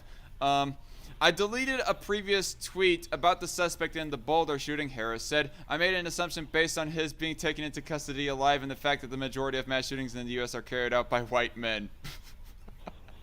Actually, real quick, there's no legal definition of mass shooting. So I choose my description of a mass shooting as 3 or more. Therefore, the majority of mass shootings are done by Chicago people. Oh, jeez. Those incredibly white bloods. Oh, the edge. Reckless Trucker, you're. Okay, I was about to say you're the living pizza cutter, but that's actually unfair because that would mean that you have no point. But there is a point with your edge. But I'm anyway. like a fucking. I'm like an ice shite shiv. I was about to I don't know. Should I pop up a knife on the screen? I don't know. I'm not gonna do that because I think there's a whole lot enough dirt on this stream for YouTube to scream hate speech. I'm gonna take it down or whatever. In fact, I might actually download this live stream right afterwards just in case because. We need to have a highlight of this stream. Make a super edit and I'll post it. All right.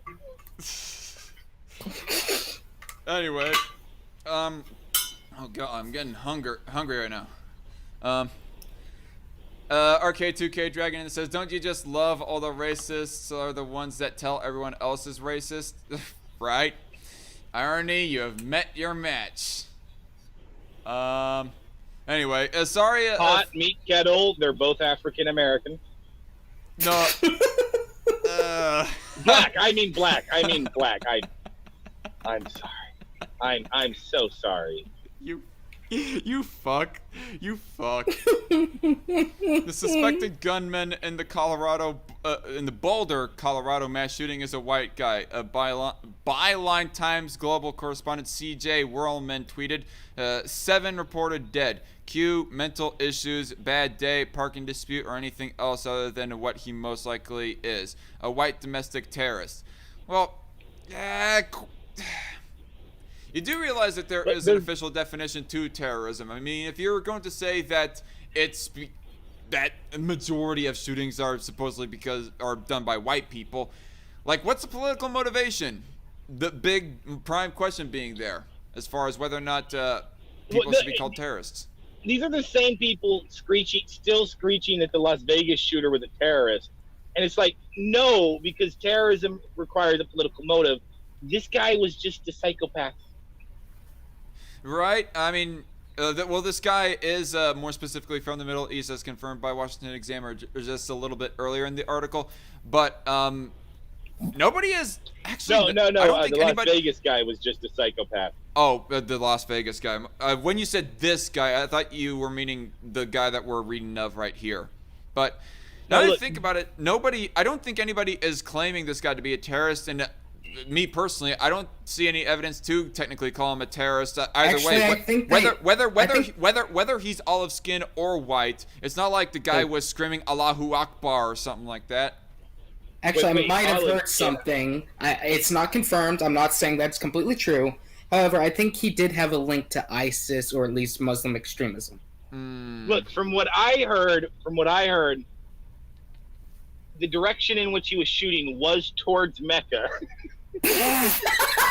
And might I just say, for the record, the last shooter that we read about, the Atlanta shooter, I don't think we can call him a terrorist. I mean, leftists will probably be crying about how the right is not calling him a terrorist. I mean, let me just put in perspective. The New Zealand shooter, the alt-right racist guy, yeah, he was a terrorist. He was clearly white. Sure. Oh yeah, most definitely. But the last guy that we read about in this show, the Atlanta shooter, he was not a terrorist. He was just a sex-depraved psychopath. No, I think that guy was probably I think that was a murder-suicide attempt, and he just kind of pushed out. Probably, yeah. Never know. I mean, the dude was a loser after all. Getting tugs from the Asian. But yeah, taking a look. I think this is a shooter right here, actually, the fat guy. I do not know if you guys can clearly see him or not. But from a distance, he does look kind of white, not going to lie. But where is he? I don't see him. Right here. Oh yeah, I see him. He looks Wait, am I somewhat light-skinned. Oh shit. I did not do the screen sharing thing for you guys on the StreamYard call. My bad. Nope. But there it is. From a distance, he does look like a white guy. And also, I got to ask this. You said olive skin. Is dressing up as an Arab olive face now? Anyway, moving on. The shooter was. It's either grammatical cannot compute. You didn't even put a slash in between that. Wait a second, real quick. I think Is that who is that? That Amy lady. Amy Siskind. Amy Siskind. What is her job? Hover over her damn thing. Is that a I'm gonna look it journalist? up. It's not popping up for me. Maybe I'm gonna type her name up. Go to Twitter here, I guess. Is an American activist and writer. Feminist. She's the author of The List, a week-by-week reckoning of Trump's first year. That's she's a writer. Dang, she's got a huge mouth. Was. That the irony. She looks like a stereotypical white mom. She's the head of her local homeowners association. She's a Karen. Anyway, but but to her credit, I think she might have meant to put a slash in between that. But anyway, she's women's rights. No wonder. The shooter was taken into custody. Feminist author Amy Siskind tweeted. In other words, it was almost certainly a white man. Again, if he were black or brown, he would be dead. Well, but not as. In her personal life, it says she's openly lesbian. Oh god. Good for her. Wow. Women's right and lesbian. Who could have told? Who could have been able to tell? Is she like one of those political lesbians? I lick twat because that's what real women do. Probably. I've thrown off the shackles of oppression. Lick, lick, lick, lick.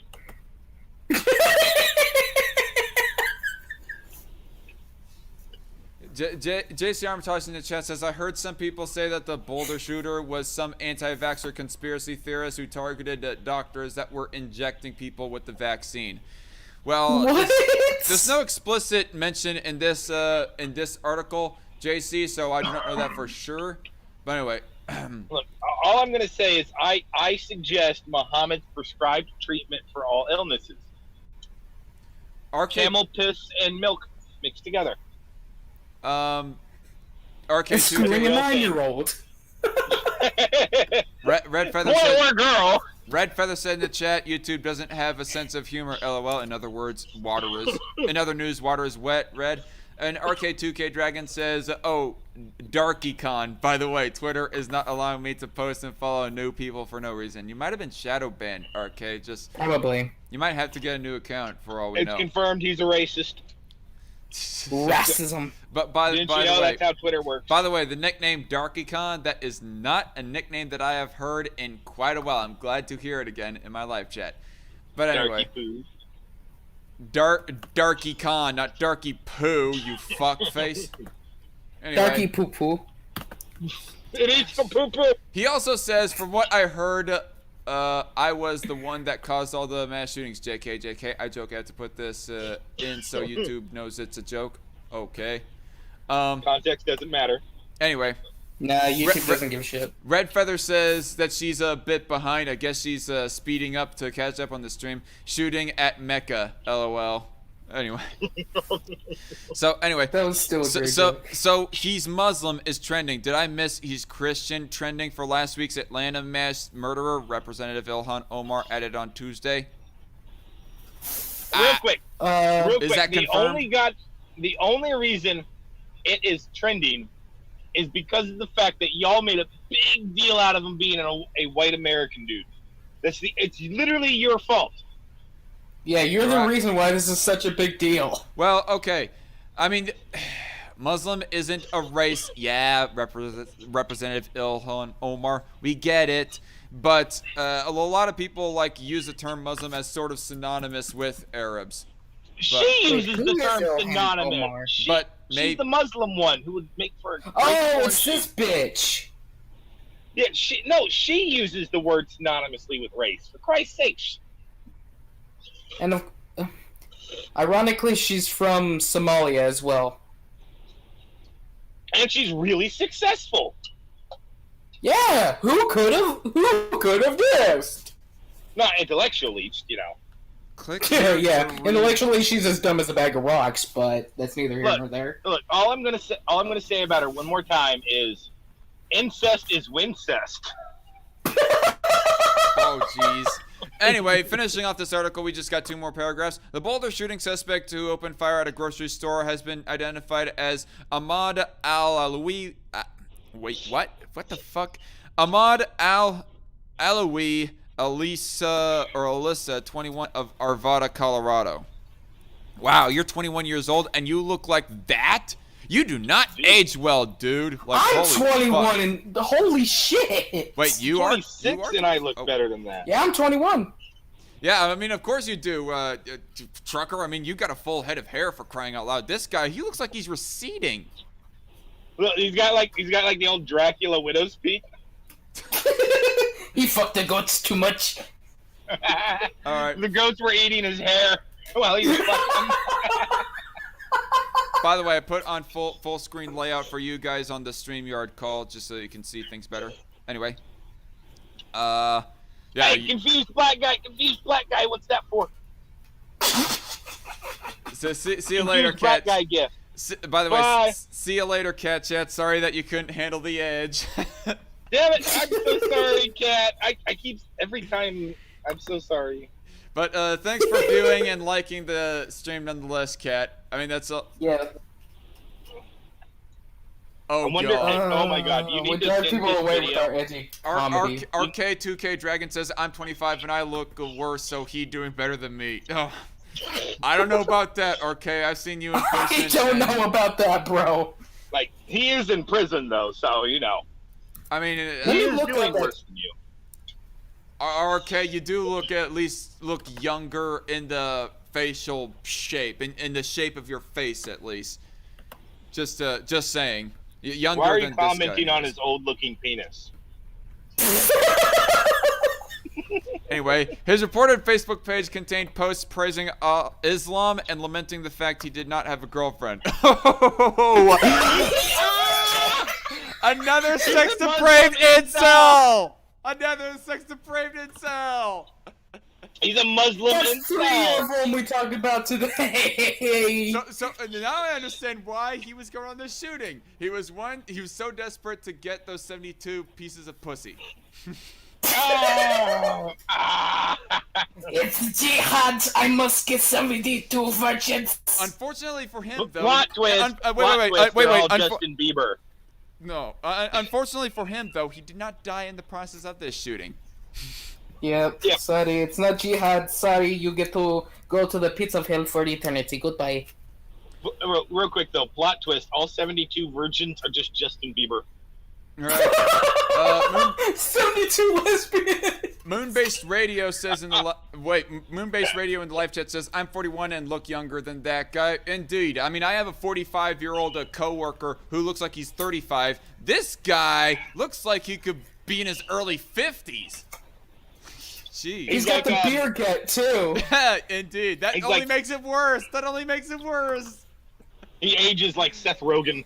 But that's unfair to Seth Rogen. But, Not really. for the Another record, Kuma shooter. oh god. The Facebook page and court records also show he is originally from Syria. All right. The 10 victims were also identified and included 51-year-old Boulder police officer Alec Talley. I was about to. Oh, from what I heard, that guy was like a staple in the community, and everybody loved him. Oh, the irony. Oh.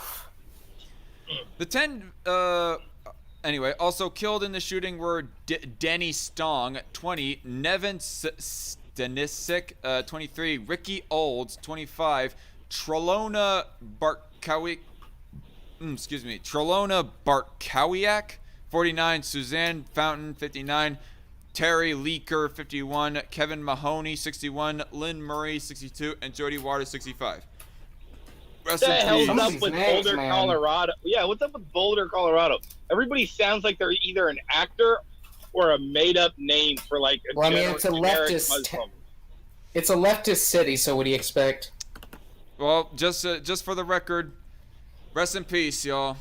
Those victims. Yep. I mean, jokes aside, at the expense of the shooter and all that stuff, rest in peace. No, the victims don't fucking deserve this, man. Like, bringing this upon innocent people who were just trying to live their life because you're fucking literally an Pathetic incel. loser? Yeah.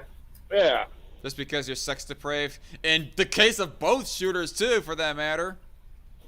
Yeah, what the hell's up with that? You know what? there seems This to be- might be driven by the damn coronavirus. People all fucking fucking inside. No, Oh. seriously. Like, Yeah, there's a it real might chance actually of that. be a link Yeah. between that and Corona. Damn government shutting down all the prostitution rings. Damn it. They shut down all the porn clubs. Wait, Now I wait. cannot get I my got a hookers and question. blow, so I'm going to start blowing people's brains out and try to get a hooker Buddy, that way. I got a question actually. Like, how often? Like, obviously correlation ain't causation, but how often is there like a mass shooting, excluding this last guy who wasn't even from there? But how often is there a shooting in Las Vegas? You know, the place where prostitution's pretty much legal. I don't think there's been one since that, whole shooting that happened at that No, concert. Yeah, no, but even before that, like the guy wasn't a local, so. Yeah. But now I'm actually wondering about that. Maybe the link between pornography and prostitutes and shootings correlates somehow.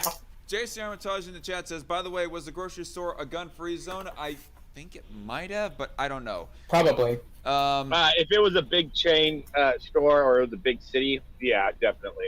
Well, Yeah, Boulder's a big Walmart- city and it's liberal as hell, so... Okay, fair probably. enough. But I was about to say, at least the Walmarts here in Wichita, anyways, allow people to carry their guns around. Concealed carry, mind you. I haven't seen anybody do open carry, but there are no guns allowed signs out front. Target, I think, is disallows guns. Shocker, am I right, folks? Target. They hate the military, so The place named Target doesn't want guns in there. the irony. Okay, and Red Feather. Imagine if someone just started shooting at the sun because it looked like a target. Some dude like 3 miles away. I bet you I can hit that with my new 50 cal. Shit. Anyway, Red Feather says in the chat, yes, rest in peace, the victims and for their families. Mm-hmm. Yeah. Prayers to them. But No, I want to see the damn prosecution of this guy too. 'Cause fuck him. Oh yeah. yeah. Give him the electric chair, motherfucker. We still got the death penalty in Colorado?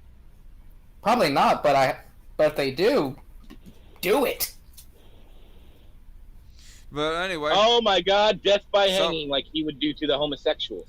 So moving on with the subjects here, though, even though it's a sad thing that all these shootings happen, I do not find it worth the sacrifice of everybody else's gun rights. But Obama does, as Obama calls for stricter gun laws after Boulder shooting.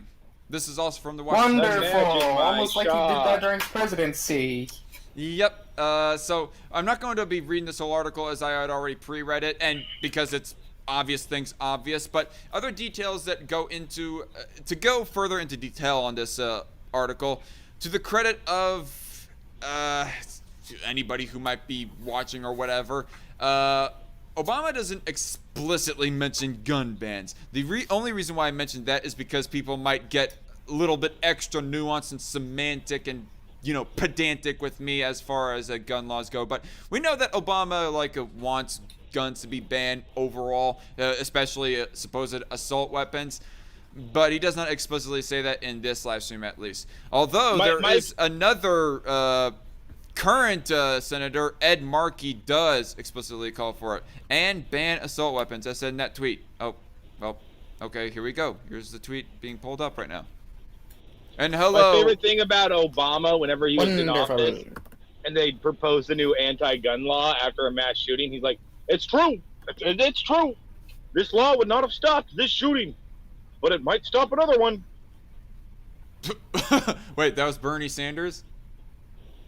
No, that was Obama. Okay, never mind. That was a great Obama impression. Come on. I'm sorry. My My bad. fellow Americans, this will not have stopped the shooting, but it will stop the next one because somehow. You did not. I guess it's because you did not add enough uhs and ums and stutters to your. You gotta do the voice like this. You gotta put overemphasis on your final words whenever you talk. Oh, I saw that clip on the. I fucked Michael Obama. But anyway, so Hello. hello to Chris Hutter in the live chat. How you doing, bro? Hello. I left something in Discord for you, DarkCon says Night Shift in the chat. Alright, I'll definitely look at it later. And Arcade2K Dragon says a little bit earlier, let's be like all red states and open up. Indeed. Fuck the lockdowns. But that was just the basic bitch deets of this article right here. Well, actually, there's another thing mentioned in this article. They go alleging, supposedly, Obama does more specifically, that Republicans are cowards for not enacting on gun legislation.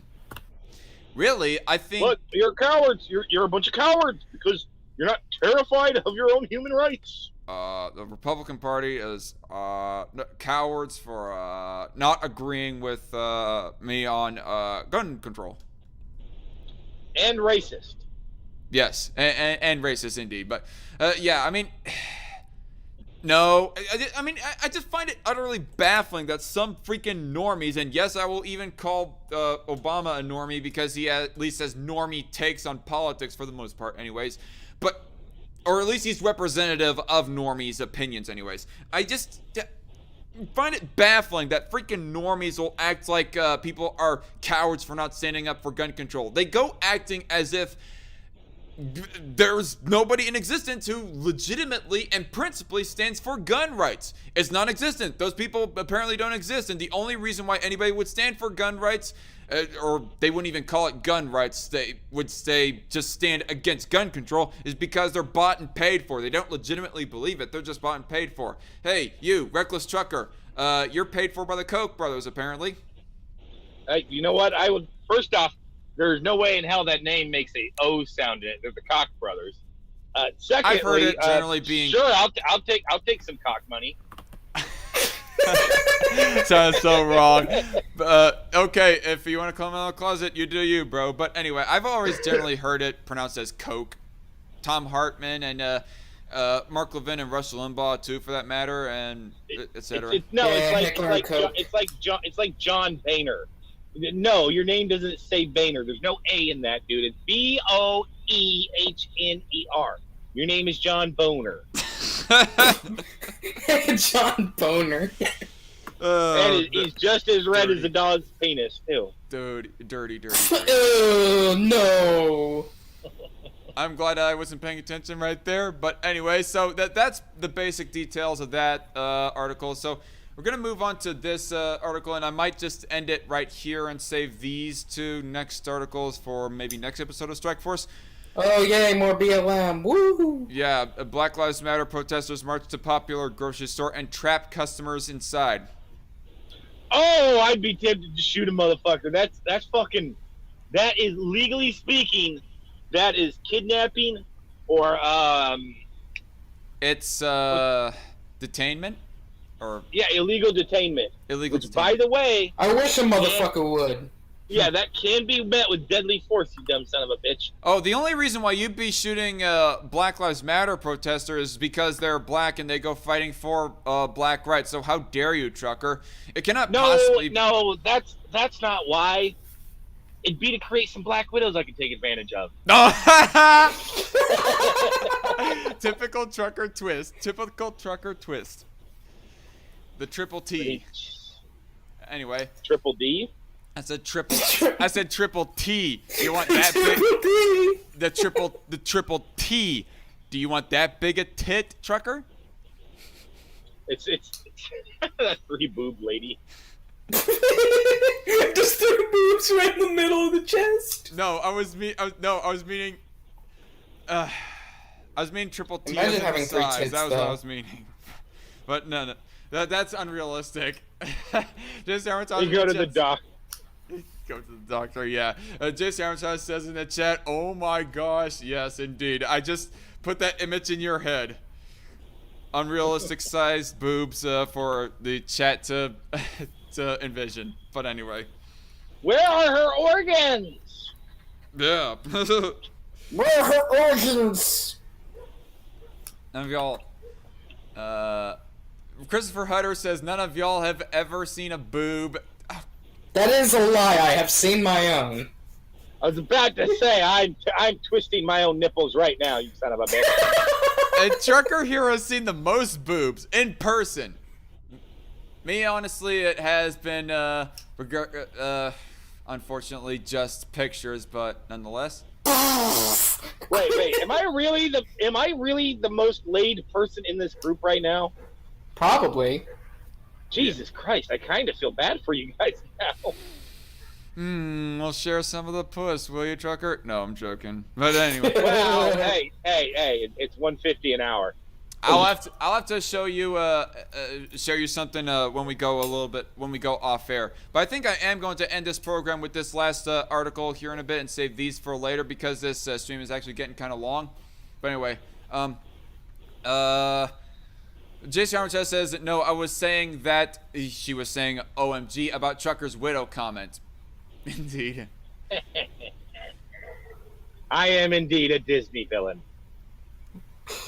Wait, what the fuck? Red Feather says... Come here, Pocahontas! Red Feather says in the chat, is DarkCon trying to tell us he has a third nipple?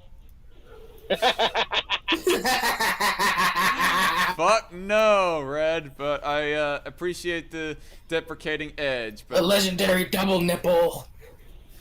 Dun, dun, dun. He's like Joey from Friends. He's got a third nipple over on the side. Eesh. You wanna lick my third nipple, Joey? It's extra sensitive. Plot twist, it's a wart. It's, plot twist again. It's cancer.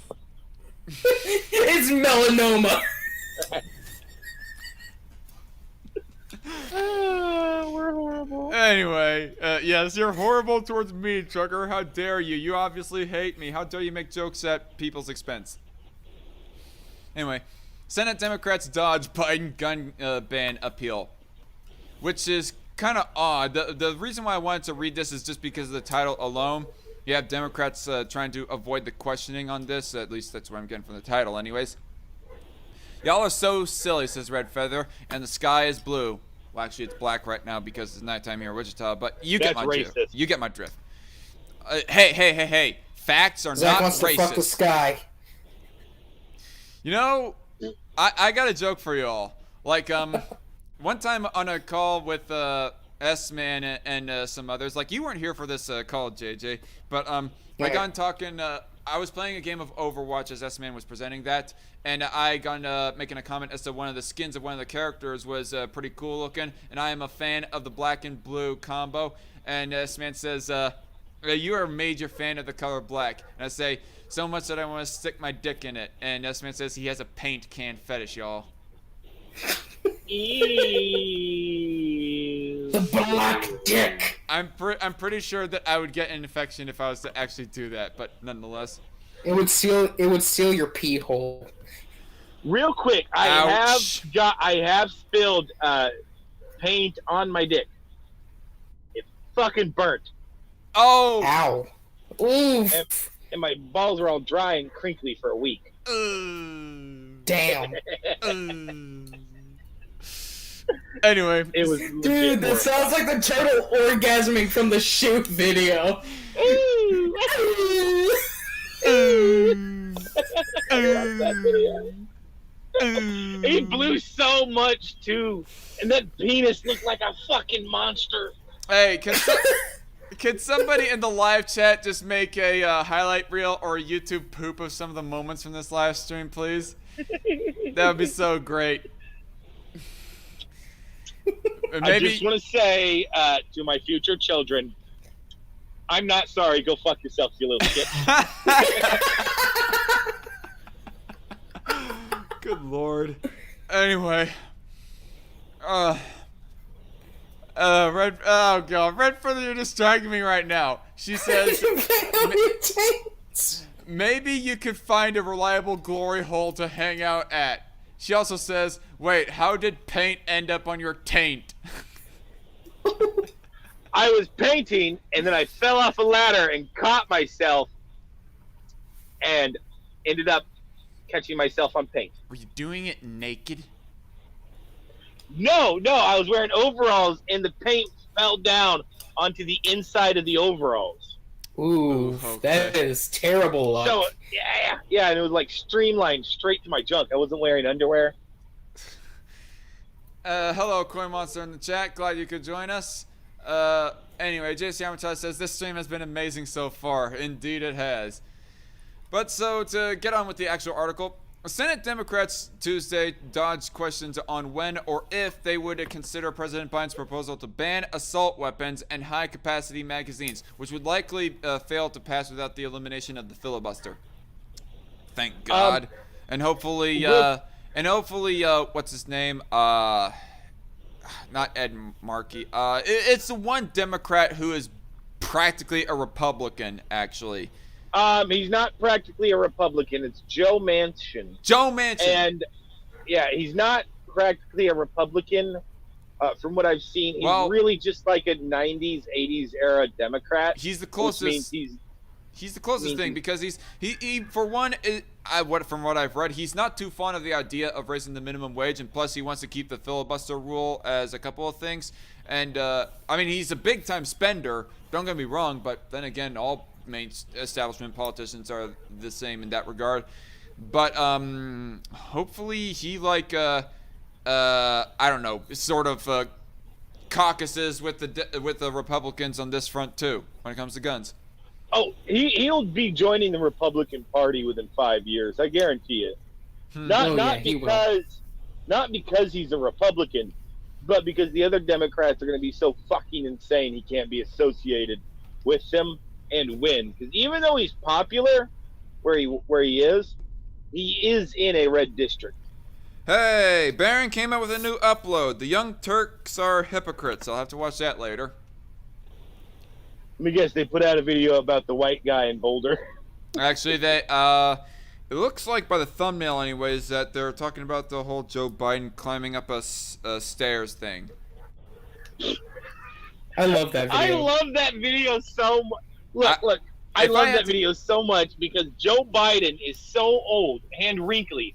He rendered the fabric of reality and fell up. You know, if I had to guess on what they're calling, what Baron is calling them hypocrites for, is the fact that they, make jokes at Donald Trump's expense for sliding down a ramp instead of actually, walking down it because he was afraid of slipping. Whereas now he's all like, people should be leaving Biden alone, because of his, over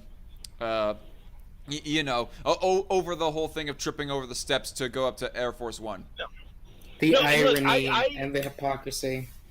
Did you ever see that? I wouldn't care, honest truth, because, like, let's be honest, Joe Biden's old as fuck. He's 78 years old. At that age, your hips do not work right, right? Mm-hmm. Like that's just Yeah. the truth. Like, it's not a point for or against him. He's 78 years old. Your hips ain't gonna work right. Yeah. But he did go after Trump for taking small steps down a slippery ramp. Okay? Yeah. So, guess what? Fuck You you. started it, dumbass. Yeah. No, and yeah, no, and he should have just owned it. Been like, yeah, I'm a senior citizen. Shit happens. My knees don't work right. I probably need a hip replacement. Hell, I shit myself in the bed because I'm so old. Oh no. I don't want to imagine that mess. I have to wear diapers. Anyway, to get on to more serious topics, you guys. Senate Majority Leader Chuck Schumer, or rather Cuck Schumer, said the Senate plans instead to Ooh, consider... edgy. I know, I'm so original, but anyway. Or Chucky Schmucky Schumer, as Mark would call him. You ever seen that guy smile? It looks like Chuck E. Cheese is about to molest a child. Yeah. It's true. I think I've seen that Lord. picture too. Anyway, said the Senate plans instead to consider two House passed bills expanding background checks for firearm purchases. He would not commit to legislation that would impose a ban on some assault-style weapons and ammunition.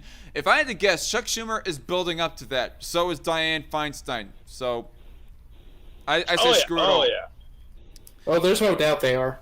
Schumer, okay, the background checks bill passed the House, passed the House, had passed it, the background checks bill passed. The House had passed it overwhelmingly. They did poor punctuation right there. There was no period in the proper place for me to read that right. But anyway, the background checks bill passed, period. The House had passed it overwhelmingly. Schumer explained to reporters Tuesday after meeting with Democrats. It's supported by 90% of Americans and 80% of gun owners. I press X to Well, doubt. no, it ain't, motherfuckers. Press No. X. Everybody in the to doubt. everybody in No, the live chat, press X to doubt right now. No, I can break that down right now. Anytime you see that specific survey, the reason they get that 80% number is, one, they call people with home phones, which is going to be a bunch of fucking boomers, No. and they ask the very specific wording, do you support common sense gun control? And obviously people are like, oh, well, common sense, I support common sense. I have half a brain. and like, Yeah, it's very deceptive. yeah, and it's like, now if you ask an old man with his 1911 if he supports universal background checks, he has to go to a damn gun store to sell his son, a gun to his son. The answer will be no. Hell fucking no. Or how about somebody who looks to buy an AR-15 in the future, or something like that? Yeah. Right. If you got it sounds convincing, heavily convincing, Trucker. But I just gotta ask, if you have literature on that, send it my way. It's in the survey itself, which I there's a reason they never linked the damn survey. All right. But the questioning is that very deceptive questioning where it's like, do you support this thing that's good? I support good things. Calling home phones. LOL. Who the fuck still uses landlines these days? Says JC. Boomers. Boomers, yeah. No. Most polling these days, excluding internet-specific polling, is done by fucking phone lines to this day. Hey, speaking of polls, look at this on the side here, folks. Do you support sensible, quote-unquote, gun control regulations? Nope. No. Oh, in order No, to I see- want the least sensible, most insane. I legitimately do. I want to be able to own a fucking nuke. McNukes for the Dude, win. I want to cook my steak with the back end of an ICBM. Oh. Hell yeah. Anyway, it's a very important thing to do. No. You know what's a very important thing to do is to preserve our Your gun mother. rights. And by the way, I did not say this on the last article, but I gotta say, if anything, Republicans are not cowardly for, not buckling to the gun control agenda. They are actually quite the opposite. They are at least marginally brave for standing up to it. Except for those that's eight, debatable. Except for those 8 bastards that voted for it in the Senate. Mm-hmm. Fuck them. What, this background checks bill? Yeah, Yep. because that required a majority, so 60, and there's 52 and 48. Oh, So that means that 8 of them had to vote for it. never mind. Those Well, if any- eight, those if any- eight well, deserve the a next- swift kick in the people. The next part of what I was about to say, though, was Sorry. if anything, they're not brave enough standing against gun control. Right. Which let me just point out that the greatest defender of gun rights in the last decade that was in a position of power was fucking Donald Trump. All right, and I don't mean like with the Wait, laws what? that were passed. I get it. Let me point out, and I don't mean because the laws that were passed. The laws he passed were shit. But Yeah. when he went on air and he was asked about the AR-15, he did not stand down and he did not give any leeway about the AR-15. He said, "No, we're not going to ban that." You and I And are then he gonna have. fought- You and I are gonna be then in he- disagreement of this, Trucker, because ever since 2018 or at least 2019, I haven't trusted Trump on guns. I mean, not just for the bump stock ban, No, but for no, that. I get that. But for the famous quote of take him first and then due process or whatever exactly it Right, was. real quick. Whatever I red will flag point out- laws Red flag that he laws. passed, and also him espousing the willingness to compromise for the assault weapons ban. No, no. Every single one of those things, other than the bump stock ban, motherfucker, he ended up backtracking on because he listened to the Republican base. The other Republicans aren't doing that. And I will admit, is to go I watch still the wouldn't trust their video. ass to defend the Second Amendment. I mean, No, I wouldn't trust any of them as far as they could throw them. well, but- I would trust at least Cruz or Paul more than I trust Trump on that Well, yeah. front. But keep in mind, Ron Donald Paul Trump. would be able to. Real quick, keep in mind that Donald Trump went on Piers Morgan, Good Morning America, Good Morning Britain, for some reason. They're friends, so he did that. And his epic defense of the AR-15 was, I don't know, well, some people kind of like shooting them. I don't know. That's not exactly an epic But defense. It seems to be a milk toast. Exactly. That seems to be a No, milk toast but- boomer Democrat take. No. But when asked directly about banning the AR-15 by Piers Morgan, his response was no. Whereas, like, a lot of Republicans, whenever they get up there and they get somebody like Piers Morgan, they're like, oh, well, I don't know, like, oh. I mean, the fact that he did a straight shooter answer does not make me any less distrusting of him. Skeptical. Yeah. No, and I'm just speaking And in even- rhetoric even- to the media. Like, Okay. he was bad on guns. Rhetoric. But Okay. But after the Republican base basically bitch slapped him over some of his rhetoric, he changed his rhetoric, and I like that because, like, motherfucker, listen. All right. I just thought that I would like sort of challenge you on that front because I know that I probably have a few of my anarchist fans in the chat just rolling their eyes at you in all honesty, Trucker. No, I don't And mean like he especially actually anarchists was any like me. good. What? And I don't mean like Trump was any good at it, and he didn't do good as far as law goes. I agree. But let's not pretend that the other Republicans had a spine and did anything whenever they could. I We'll mean, have to agree to disagree on this one. Yeah. There are anomalies. might There have- are anomalies, but they were never the president. Okay. Fair enough. They were never the president. We'll end it off right there.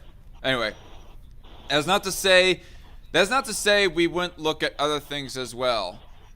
Like what? Looking to ban AR-15s and whatnot? No, screw that. Biden Tuesday issued a statement following the mass shooting Monday in Boulder, Colorado, in which he called for the Senate to take up 2 House bills passed earlier this month that would expand background checks to include most firearm purchases and transfers and provide federal law enforcement officials an additional 7 days to conduct background checks before an individual can buy a gun. Excuse me. I just want to... well, actually, no, I'm not going to go into that little detail of mine, but what were you about to say, Trucker? I was going to say I read into the law, and there are a lot of exceptions, like if you know the person personally and stuff like that. But my big issue with this law, more than anything else, it'll no longer allow you to sell it over the internet to somebody. Which you could do before as a private seller. Now you can't. Okay. Mm-hmm. Biden also called for eliminating assault weapons and the size of magazines. Assault weapons are fully automatic and are mostly banned in the United States. Well, thanks for correcting Biden on that wash exam. Biden was likely referring to semi-automatic weapons. Indeed. I mean, indeed. Weapons of war! The Boulder shooter used... they never seen war. The Boulder shooter used an AR-15, which is a semi-automatic rifle that looks like a military-style weapon.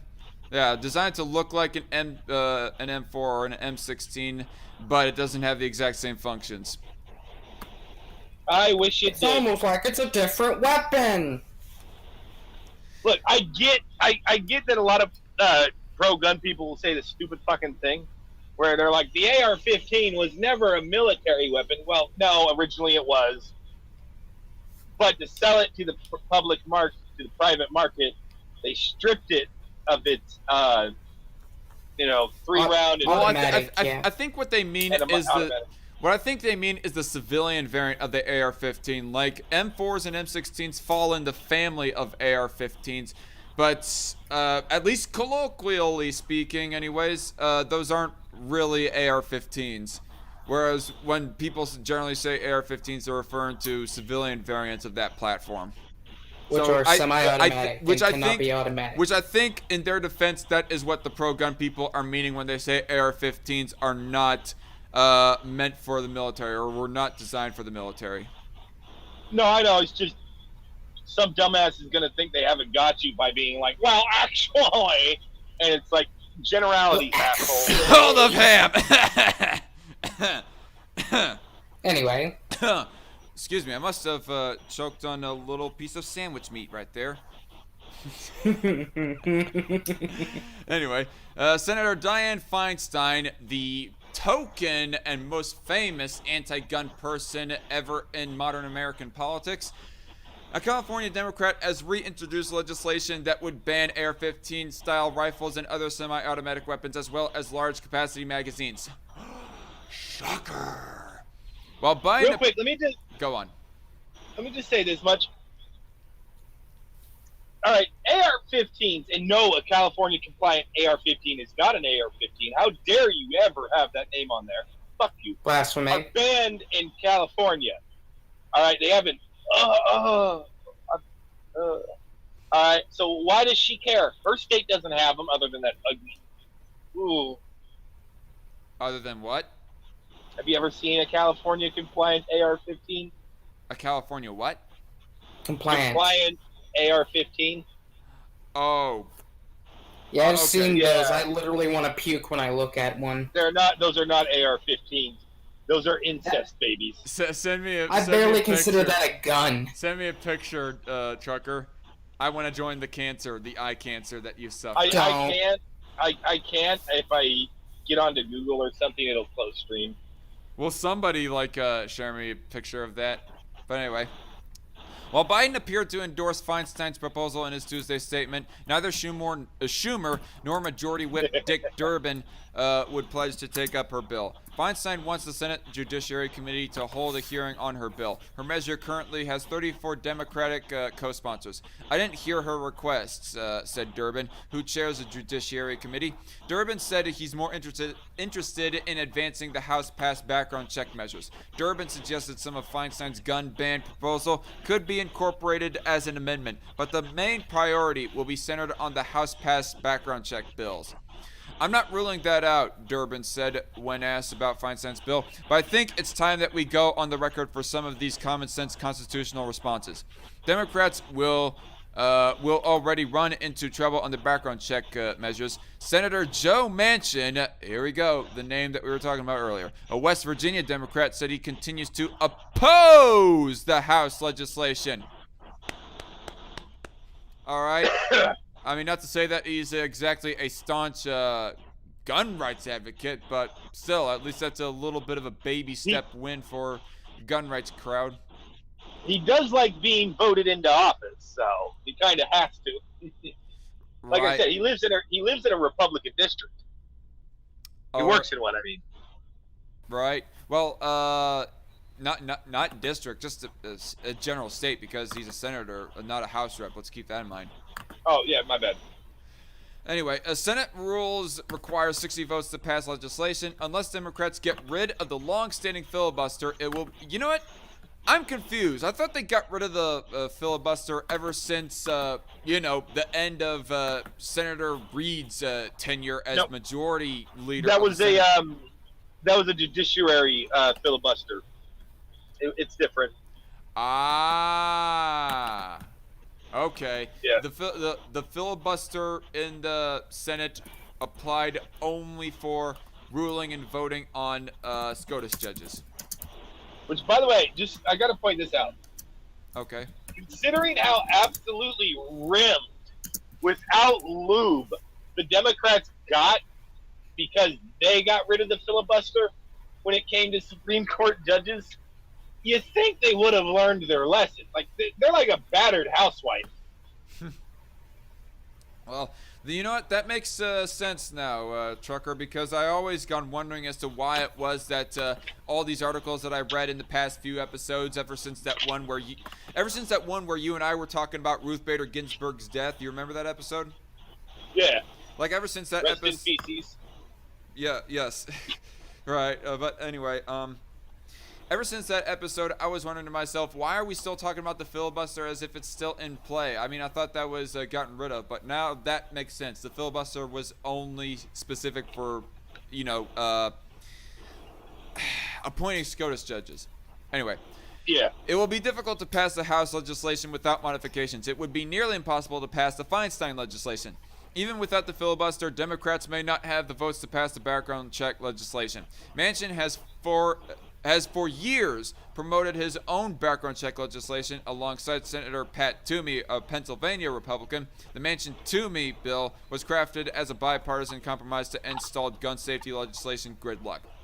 Okay, yeah, there's the doubts right there seeping in, folks, as far as Manchin's gun rights.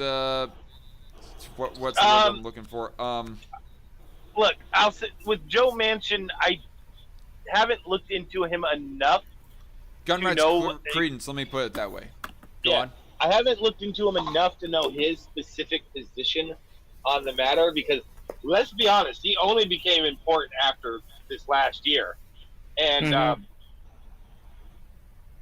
excuse me. Anyway, so I don't know, but we got to keep in mind, he is like doing a tightrope of being a Democrat that is highly popular with essentially purple, not hard blue Democrats, and being popular with hard red Republicans. So people who are in that situation, I give them a bit more leeway with, because they do got to get reelected. As much as I think that creates crookedness in of its own, and I don't like it, I understand. And then you got people like Mitt Romney, who will always be voted in no matter what. Right. And it's just and it's like with Mitt Romney, there's no excuse. With Joe Manchin, it's like, I understand.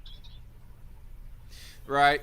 I guess you could say that Manchin isn't really principled, but he's at least a little bit more good faith in what he tries to do. Well, because the way his district is, he has to represent it properly. Right. Anyway, Basically. it would expand background checks to include all firearm purchases, but limit the requirement for transfers and loans. It would also expand some gun ownership rights. On Tuesday, Manchin told reporters he continues to oppose the House-passed background check measures, which means Democrats do not have 51 votes needed to clear the two bills unless some Republicans vote for it. Schumer declined. Didn't that bill pass? I don't know. I think I got this article just today, actually. Yeah. Today, Actually, I think it only got passed from one branch to the next. Yeah, Oh, okay. it passed in the House, but the Senate, we do not know yet. This is actually a fresh article, March 23rd, 2021, 3:44 p.m. Anyway, Schumer declined to indicate when Democrats would consider the House-passed background check measures. He first plans to meet with Democrats to determine a path to passing the legislation. We're going to figure out the best path forward, but we will put these bills on the floor, as Schumer said. I have said that, and it will happen. End of article. And phew, what an episode, y'all. It's been fun. Yay, we're done. Are we leaving now? No, not yet. I mean, we're still live. If you guys wanted to talk some more about some other stuff. I just got to say, I find you very sexually appealing, DarkCon. You're a very handsome individual too, Trucker. I'm jealous of your hair. Aww, you're a sweetheart. No, I'm. You But fucking no, I'm kind of You- joking on that because I prefer not long hair. I don't think it's really my style, personally. Okay, Zachy Coon. Oh, you just want to be able to did- pull me by my hair. Did you? Okay.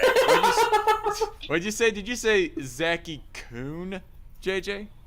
Racist. No. I might have accidentally said it though. I mean, Alright, hashtag cancel. hashtag cancel culture, hashtag cancel DarkCon, hashtag cancel Strike Force. That's pretty much the theme of this entire live stream, y'all. I mean, from how dare we defend, at least somewhat anyway, Steven Crowwder and his recent shenanigans on his program against Abba Preach and the rest of, and Progressive Voice, Amazing Lucas, the rest of that crowd, and how dare we make a whole bunch of racist jokes and whatnot, and how dare we, be LARPing as a couple of faggots with each other right now. So that's the theme of this stream apparently. Hashtag cancel Strike Force. By the way, did y'all? I got one thing to bring up with y'all. I don't know how old this is, but did y'all see that Greta Thunberg accidentally published her monthly dossier on what to publish on what platforms? Wait, what? In other words, the mask is slipping off of how much of a fascist she is. No. Somebody had been sending her literally scripts and written things for her to publish on different platforms. Oh, okay. I thought. Okay, my bad. I thought you were. Yeah. I thought you were talking about. With what she believes that people ought to be allowed to post on different platforms and whatnot. No. She had actually been receiving scripts on what to post, and specifically, the one that she accidentally shared on Twitter was a script, and it was a manuscript about how to inadvertently get India in trouble with farmer issues, and it says in the manuscript to destabilize India's farming economy. Mm. As in, who is the current biggest enemy of India right now, my guys, that would want to do such a thing? China? But now, clearly it's those incestuous Pakistanis. Oh, Yeah, it's Pakistan. fair enough. No, but yeah, and like, surprise, surprise, Greta Thunberg is nothing more than a propaganda tool for the Chinese. No wonder. Even though China produces the most pollution out of any country in the world. Yep. Right. Yep. By the Isn't way, that wonderful? Krish the Fish in the chat, bro, you're still on. Don't you have anything better to do? Well, you missed the best parts, dude. So, I mean, about to end this stream here soon anyways. Damn it, we are going to 2.5 hours. I meant to just wrap this up at around 2 hours, but damn it, Trucker, you're too distracting.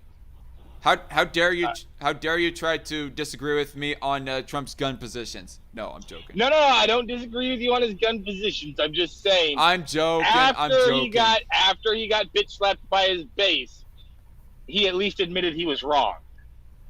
Kind of questionable as to whether or not he was being sincere in him saying that he's wrong and whatnot, but I digress. Okay, to be fair, he never said he was wrong. He is a fucking New Yorker. Right. And New Yorkers are literally the most egotistical people I've ever fucking met. you're talking about the king of egos, that being Donald Trump himself. Oh, yeah. Fired. And he's a New Yorker, ironically.